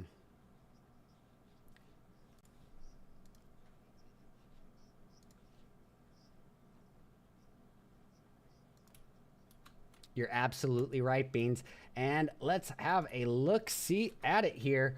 Going into the map and game feed, yeah, it is the most ideal possible path for our participants. And already we can see here on the left side of the screen that Titan has dropped alongside an enemy. Yeah, Panthers. It's going to be the Panthers. Yep. Mm-hmm. And the Panthers, to note, I mean, that was a team that in the community lobbies there ended up dropping 34 in one of those. This team can absolutely frag out. Clearly it was against different opponents when they dropped that amount, but that could be a good fight between those two. And you know what I just saw? The Sentinels going off in the distance, Yes, already indeed. getting a takedown. And yeah, they're up against the likes of Dark Esports, it looks like. Yes, and these two both hungry right now. Absolutely. Ooh, 2 with a nice nade there. Well, turned into jelly, unfortunately, and jammed. Now is D2 and Naomi to carry on for Dark Esports, but can they get the revive before this inevitable push from Nosh, the final hope for Sentinels? Or will Nosh decide to prioritize a revive on his fallen teammate? Yeah, this is a lot of pressure on Nosh to perform, trying to keep the team alive in the last match of the day. And you can see that they are playing a little bit crazy here, trying to get some jump shots. Gets the knock here. Oh my goodness, it's a 1v1. D2 though. Way. And you can see, oh, he pulls it up. Wow. Well, the odds have been overcome, ladies and gentlemen. Nothing's impossible in this world, and especially not in PUBG Mobile. The only thing you can predict is unpredictability sometimes. That is absolutely a fact there. I mean, great jump shots there. Great way to clutch it there. We have some action going on in Pmci right now, Yeah, it looks like, Lotus too. and INF. We mentioned it, how some of these teams who maybe knew that they weren't going to get a slot would play it a little differently. Both of these teams probably aren't making it in, so they went for a hot drop. Yeah, and honestly, we have the ability here to get both sides of the organization pushing in on, and Chills is unfortunately taken down here, and that's going to leave it on Jadon. Yeah, poor Jadon. Yeah, this is a tough one here. Oh, the BBS though, and does end up getting finished off there by Fetty. Only so much you could do. Outnumbered, outmanned, outgunned, and a a swarm of lotuses were flying on you. So now we are not out of the thick of it yet. Extreme Slayers and Titan about to face off, all the while Dauntless and R7 in North George. Yes, this two fights right now that are just kind of resuming. I mean, we saw Rusher 7, Dauntless, they've been battling out, but Titan as well right now. Almost grudge match. Slayers, yes. All right, tell you what, I'm here in gonna a bring moment. the R7 one up on the alt feed. Bam. Okay. Alright. And we have on the main screen Remix chasing in hot pursuit onto Inactive. I believe you're watching Robert. Let me get Robert GG. Oh, Remix firing outward. Can he finish Inactive? Inactive. Oh my goodness, and I'm just so surprised with what I'm seeing here from Titan Gaming. Doran is going to get eliminated there. Inactive is the solo member left from Titan Gaming here. Sometimes it's a bitter pill to swallow, especially in round 6, but it could be worse. You know, it could be worse. if they can somehow, I mean, if he can stay alive, getting the placement points, he might have a shot. Well, I'm trying to rationalize how that would work. If he places top 3 and gets maybe 3 to 4 elims on his own, and gets a little bit lucky in terms of Nemesis and Extreme Slayers underperforming somehow, it's gonna take a little. It's gonna take a little stroke of luck. Yes, it's going to be quite a bit having to work for them as well here. I mean, Inactive, pretty good player here. When I hosted the Titan Gaming SLR League, Inactive was actually one of the top fraggers in that event overall, going against some pretty good teams. So I was the guy who got the aerial cam for that. I was following him around in the eye in the sky. It's always fun to watch those things, because sometimes you can just watch these rivalries and grudges fester over the course of an event, and I think that can certainly be said here. And Sentinels, whatever sort of locker room pep talk they got before today, wow, I just imagine that it's like Russell Crowe or something, you know, just Gladiator. Are you not entertained? And everyone is feeling, you know, can they do it? Well, and you gotta wonder what Sentinels, what their performance would have been like if they had come out with this type of gameplay in day one. I mean, they only had 2 people for one of their matches yesterday, and that really did take away from the potential points they could have grabbed. Look at this zone. Look at this zone. Absolute horrible for the participants, and no time to waste talking about it, because right now we got Nemesis, Golden Eagles, tons of teams squaring off here, trying to cross the bridge with an Overwatch from straight out of Nepal. Not surprised to see the bridge over there on the west side getting crazy again. It tends to be when we do have these southern zones here on military base, and we're looking at straight on Nepal on the south side of that, just absolutely harassing these BIS Sentinel members. And I'm so glad that you have the final aerial view here, because I got it from Naj's perspective, who's making his final stand with all odds stacked against him, no assurance that his back end is going to be safe, and desperately trying to run to a position to cover. It is not enough. Straight out of Nepal sends him straight back to lobby, and just like that, straight out of Nepal, taking 2 elims on the board, carrying on as a full 4-piece, and we still have more action. The Eagles and the Deadeyes guys facing off. Oh, yes, indeed. That is a fight happening as well. Oh, boy. We've got fights going on both sides of the bridge. On the south side, it's Nemesis and KR. And then, yes, just as you mentioned, Golden Eagles up on the north side with Deadeyes guys. And I think that fight up to the north is kind of the... oh, no, I guess both these fights are pretty important here. I'm not sure which one to prioritize. I'll switch to whoever we prefer here. I'm on the north side. I'll tell you what, I'll bring up Nemesis versus their opponents in KR right here on this screen. And we got Golden Eagles and Deadeyes on the large screen. Ladies and gentlemen, with Brother Beans coming in with the off angle, we got 3 different cams in the sky for y'all, and looks like Ked able to secure a vehicle elim, and that's going to be bringing the Eagles up to 3 right then and there. But all the while, Nemesis having a tough go of it in the distance. Yeah, J7 did end up just going down for them, and it's going to be up to Spec and Fate to try to make something happen here. Oh my goodness, this could be... this will absolutely change the outcome of the event if Nemesis is eliminated this early. Spec is down. Fate clinging to life by the hair on his chin. Wow, I can't believe he made it out of that. And you see Wish above just trying to find that angle, but I think Wish's inaction is hurting KR right now. But if Mambe was cooking that nade and threw it with the aim, oh my goodness, he threw on top of the bridge, and it's actually Elegy getting Mambe right SLR after it's helping thrown. out Nemesis here. Oh my goodness, wow. I'm so glad you had that eye on the sky. Perfect. All right, Fate. It's going to take a stroke of luck here, and will fortune favor? We will find out here as Krish tossing Hellfire his way. Nade. Fate trying to cling to smoke for dear life. Nothing but the S12 to make that difference, and oof, almost man. Actually, not almost. Good effort. Somehow, Wish did not take much damage at all from that S12, if I'm surprised. It looked like he did. It looked like he had gotten him right in the chest. But yeah, no. Well, Very surprising there. You know, the clash between Extreme Slayers and Straight Outta Nepal happening in the eastern portion, in the safe zone, all the while KR, SLR facing off. That has been concluded. SLR finishes KR, and now it's Lotus and the Eagles, and whoever wins that is going to have to face the final boss across the bridge. Oh, right about that. Oh, man. Rana down like a bad habit. And Lotus, we mentioned it there, spoilers here, going against Golden Eagles deep out in the blue. And I do think it was these teams, their want to keep their vehicles that led them to this fight. We know that how valuable they can get later on.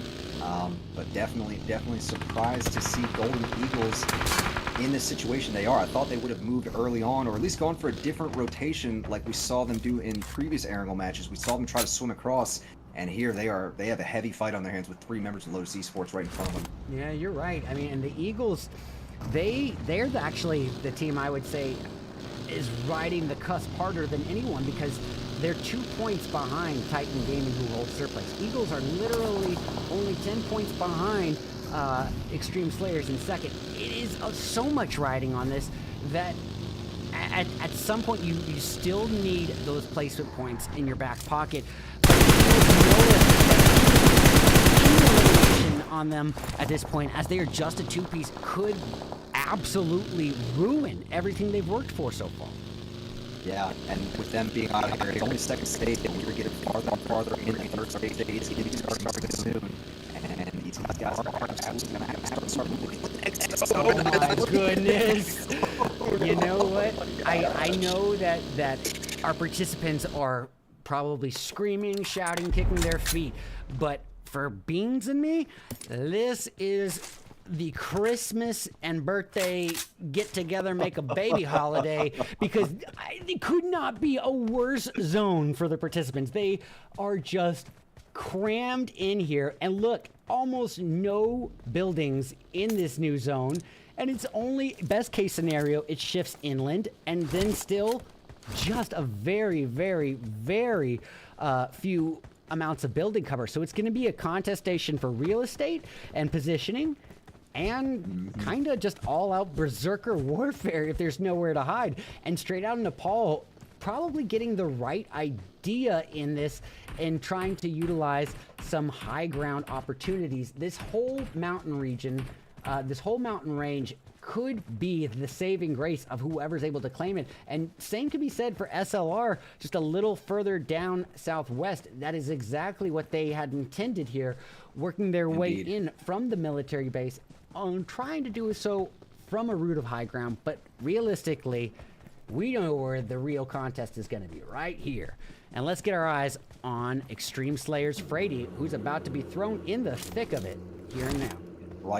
Right next to Straight Outta Nepal. He's looking uphill, and I'm not sure if they realize we have a good amount. That we have a good amount of Straight Outta Nepal members up above.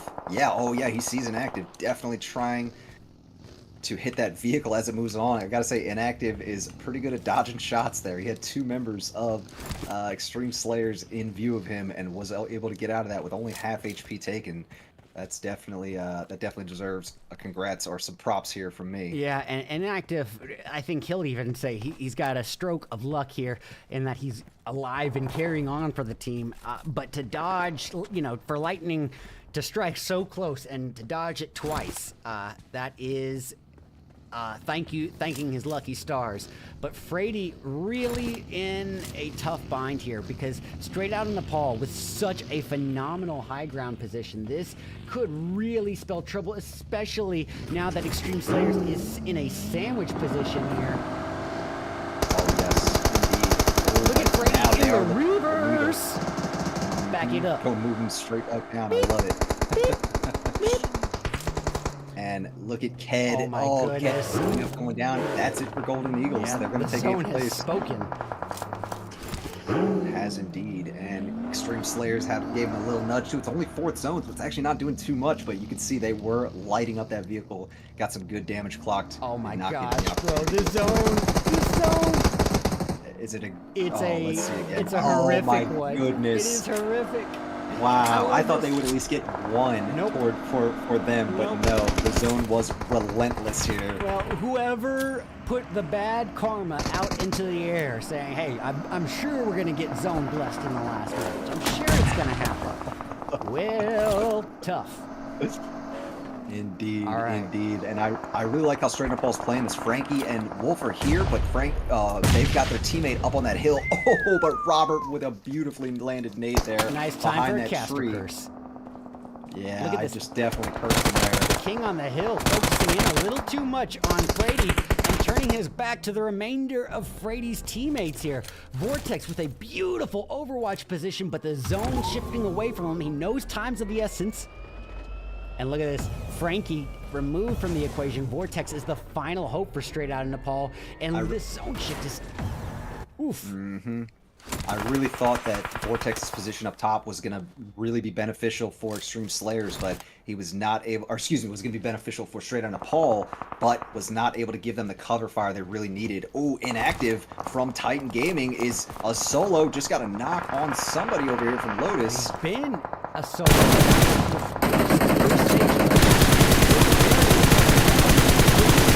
If you're any other team on the playing field, you gotta boil that down to a missed opportunity because, you know, Titan Gaming literally holding second place, 2 points behind Extreme Slayers. This could be a huge opportunity for anyone else to snatch that second place spot.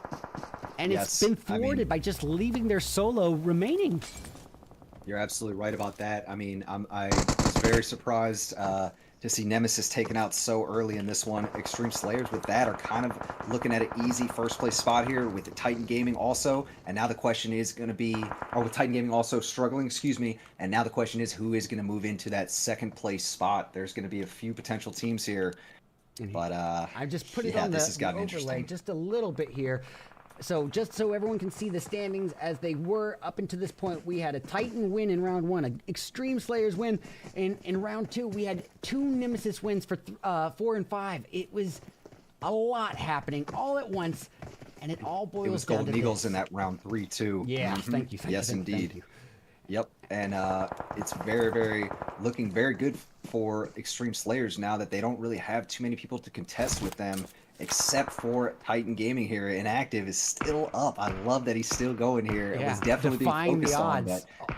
Definitely. Yes, found a great little spot here for cover too. You want to talk about defying the odds here? Look at Drago playing, you know, caveman here. No one is spotting Drago, and as I say that, Dauntless has already got some sort of feedback. They must have had a sliver of Drago earlier because they were able to take him down to half health, and there is no hiding from Dauntless right now. Drago somehow, I mean, his position would be phenomenal in any other circumstance if Dauntless didn't know, and they might not. It looks like Carrie is about to bow out. They don't know. They're just holding the position to have their back turned to the water. More than likely, no. No, he knows. He knows. Oh, no. He's got Cloud. Yeah, he's moving in. He sees him. They must have heard the footsteps, or there were other members that went down. I know Drago was not alone, so I guess this this Lotus Esports member is just going to get camped for now. And this is a time where numbers could be such a crucial variable here. So you gotta give credit to the slow play here of Extreme Slayers and the Panthers.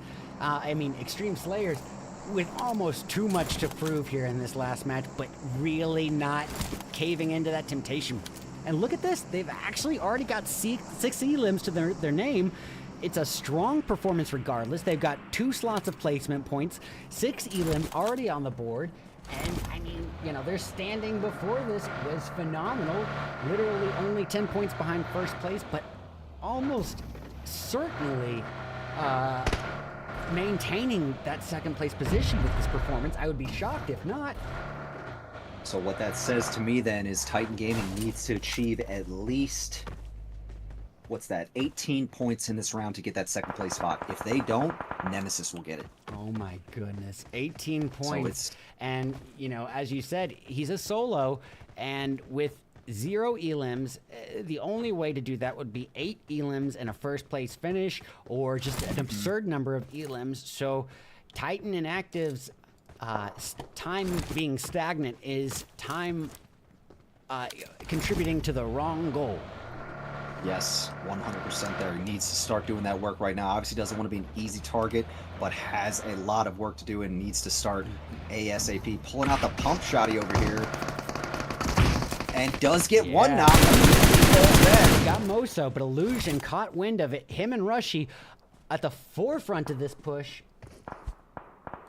And Hellfire crashing on Inactive. It's going to be his final stand here now, and it is not enough. Inactive will... Ooh, look at Illusion. Nice shot. Turning it a 180, and Robert Baratheon has been downed right then and there. Frady about to take the same bait. Yeah, you're absolutely right. Freddie went right out there, and you could tell that these Panthers members absolutely have a great angle uphill. But it's a hill glitch. And Asta moving over. It's a hill glitch. Yeah, Frady right. actually did have a method to his madness. He had some cover. And actually, realistically, that could make the position that they're in now one of the most ideal positions to have. I say that kind of in shock that no one else has thought of this, but look at the lay of the land. No possible chance of anyone behind them, and literally, aside from the Panthers, who may have a line of sight from that distance, but in the case with Frady, he had that hill glitch, that little bit of render. So I think they're actually in their safest position here, and yes, they know it. Extreme Slayers is not going to be fooled for a single second. Look at this spread. This is professionalism, experience, and strategy in full effect. Yes, indeed. Now, they are going to be forced off of this hill here on the next zone shift, so I'm very curious on where they're going to choose to push. Are they going to go for SLR's compound? Or are they going to go for the cliffs on the edge? There are a few choices here. You make a great point. That zone, almost caster cursing them as I praise. But, you know, I think at this point, realistically, if you are Extreme Slayers, you know, you don't really have the burden of pressure on you as much. Meaning you've almost certainly claimed at the least the second place spot. You know, while the prize pool is absolutely awesome, everyone could use $1,000. That does not carry weight in next to a PMSL slot. Well, kindness! Can he kill him with kindness? As he was swarmed over by Extreme Slayers. Went in here, went right into the belly of the beast here. And SLR immediately just pre-firing shots around the corner. Extreme Slayers have made their decision to push this compound. A third party through the window from the Panthers. Well timed by them, and you can see they heard the shots. The Panthers know they're not making it. They got nothing to lose. They are full sending here. Oh my goodness. All out berserker warfare. And here we go, ladies and gentlemen. Remix with the double knock on the nade as they came in. Oh my goodness. No. What a shot there. No! No! Could the tides have just absolutely changed here? Let's see. This is they've definitely lost some wind in their sails. The Panthers have. They did end up getting one of their reses off, but well, they got Extreme Slayers down to one person. I mean, they're right on the rocker, okay? It just a flick. Flick them off. Brady actually was able to get res. That is a huge error, in my opinion. I did not see how many members the Panthers had up. I know they had at least one member down, but even if it's down to your final 2 members, that would have been worth the push. But that's only with that 2020 spectator hindsight. Yes, exactly. It's easier to tell in retrospect. Oh, Frady was still going for the res on remix, and Kindness put himself in a perfect position to get hit here. Dauntless moving up to take on the Panthers from behind. Panthers down to a solo. Oh my goodness. This is absolutely one of the most insane end games we've seen in a long time, Beans, and I can safely say the end game, very fittingly the last match of the grand finals, and the players are acting accordingly here with Frady and Remix back up and about. That has to boil down to, honestly, a mistake on the Panthers' end. They should have been eliminated now 3 times over. Frady was down and out. Remix was down and out on 2 separate occasions, and the Panthers allowed for those revives. And look at how much they are facing the consequences of it and being forced.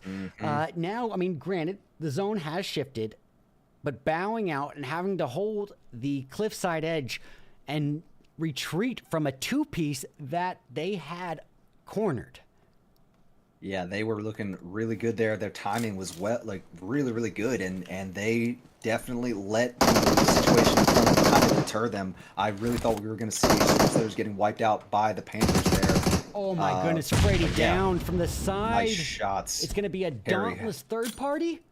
Let's go. It looks like Dauntless was just sitting here waiting. Klaus fell back and did just go down to fall damage. It was a mistake. It was a complete mistake. Oh no. Carry putting out a hailstorm of nades, desperately trying to get a easy thirst on Frady, or at least taking Remix out along with it before having to retreat into this new zone. And look elsewhere, Drago in a low ground battle with the cliff holders and the Panthers.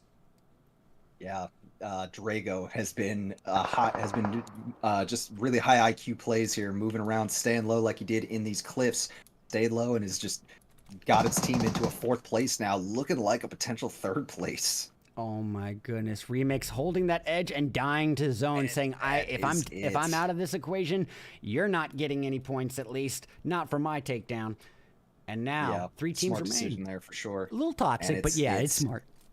Oh, that's it's money. Carry Money. 1v2 now. What a nade. Oh my goodness. Illusion knew he was sitting right over there. And I'm surprised that wasn't a one shot with that nade. That was not. I mean, I was calling it midair. It looked too good.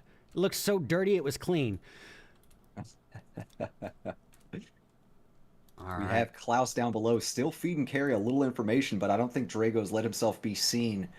So they are not focused in that direction at all. And the Panthers have all the power right now. Is this the same member of Lotus that was holding, that I said was the cave dweller? Yes. Oh my goodness, it Drago was absolutely getting graced by luck upon luck, because he could not have escaped from this position, and luckily for him, the zone has shifted around him. And to add on to it, the Panthers are focused in on Dauntless Carry. So Drago, even if he doesn't win, just needs to stay alive for a little longer for 2 extra points on the board.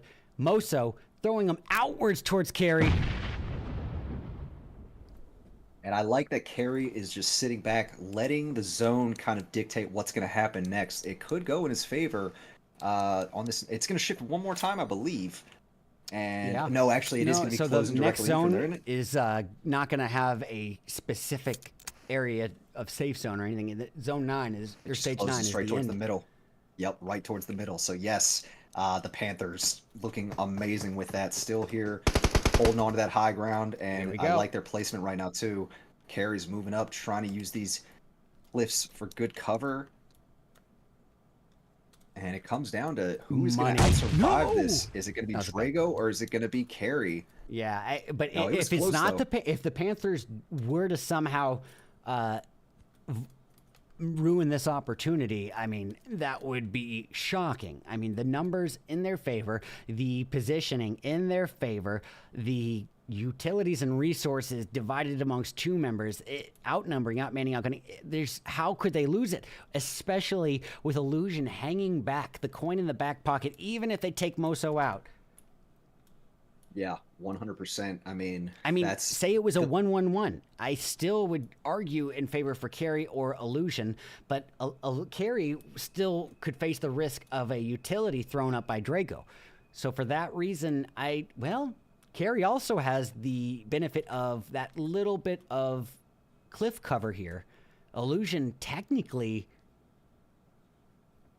Yeah, all right, well, either way, the Panthers have 2 members up, so that's all hypothetical. Panthers still have the numbers in their favor, but Drago making his go for it, and Carry does even the odds, but he turns his back to Illusion, and Illusion trying to cook a nade up. What? I'm very surprised. Oh, but he gets the opportunity there. Wow. Yeah.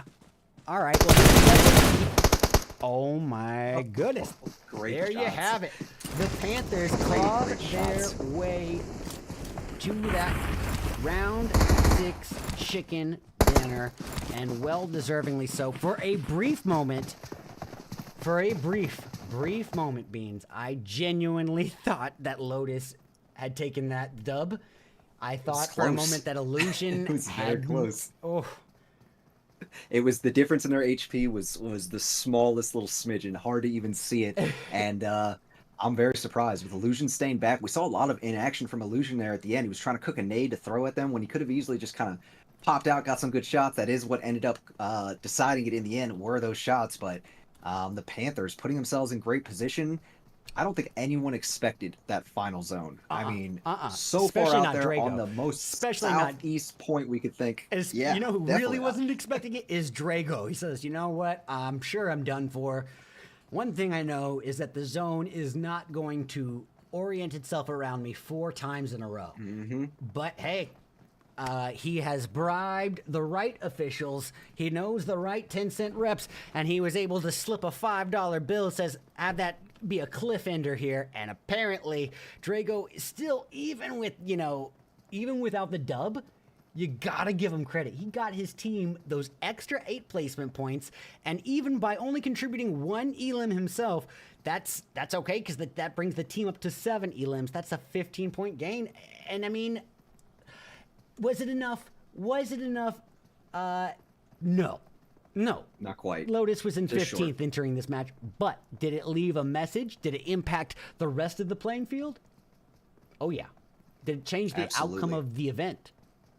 Yeah, I would say so. You know what? I'm actually just getting updates here from our live score, and the graphic isn't in yet, but it does look like there was a tie for first. I think in my math, I forgot to account for a few points that Nemesis did end up getting, and so it looks like Nemesis and Extreme Slayers had the same amount of frags coming into this last one, or excuse me, frag points. So wait, does And that mean- the tiebreaker will go to whoever has more wins, and I'm not sure who that is. I think it's Nemesis. I mean, they did get the double dub today.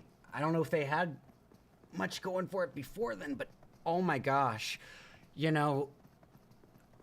I think that it's a good thing that it's going to have to go to whoever had the most wins in that light, because say that would essentially make the second, otherwise it would make the team that got second place, assuming that they qualified for that PMSL slot.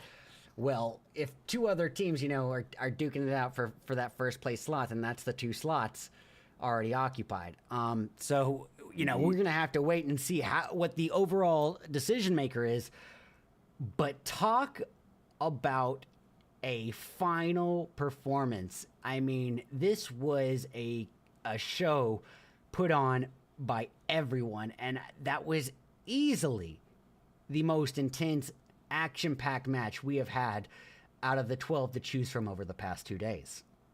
No question. And that zone we saw, I mean, that was just the cherry on top. It forced movement from all of these teams. Nobody's landing on military base. Well, maybe we had 1 or 2 landing there, but any teams that didn't were constantly being pushed forward by the zone. The blue was just really the one being the bully in that situation, making teams move away from where they were comfortable into these really crazy cliffs over there on the southeast side of the military base. Very surprised we saw a final zone all the way down there. I still can't get over that. I don't even know what to say in terms of, this was sort of like a WrestleMania performance that almost seemed scripted. Just how many times we were caster cursing, and the odds, even the squad wipes that should not have happened, the 1v4s. I mean, Lotus, I believe, even pulling off a squad wipe as a solo.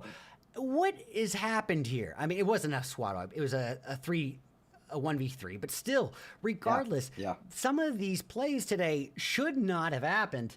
And, while they, in certain lights, extremely impressive performances, but also, to add the room for improvement, a lot of the opportunities lost or mistakes made in these 2 days have absolutely impacted the outcome of this current tournament. And I don't really think that, I'm trying to think if there's a single team that we haven't seen make some pretty significant mistakes here in the past 2 days. Panthers certainly did, but pays off in spades for them. Lotus certainly did. Dauntless did numerous times. Yeah, no, I don't think we witnessed a single team, have their career spotlight perfect performance. That's understandable. And it really does speak to, and I've said it multiple times, it really speaks to how evenly matched this lobby was. These teams, we didn't have one team coming out going crazy, scoring a bunch of points, getting a 40-point lead. It was neck and neck all the way till 3-4 rounds, or match 3-4 today here in day 2. Yeah. Which really you love to see it. I mean, it makes a huge difference there in how these teams approach it. If a team is on top and killing it, that morale can really be lowered for some of these other teams. But many of these teams still came in today knowing that they had a chance. And in Nemesis is the team I'm looking at there. While they did make some mistakes day 1, day 2, they minimized them. They did a great job locking down some of those zones there.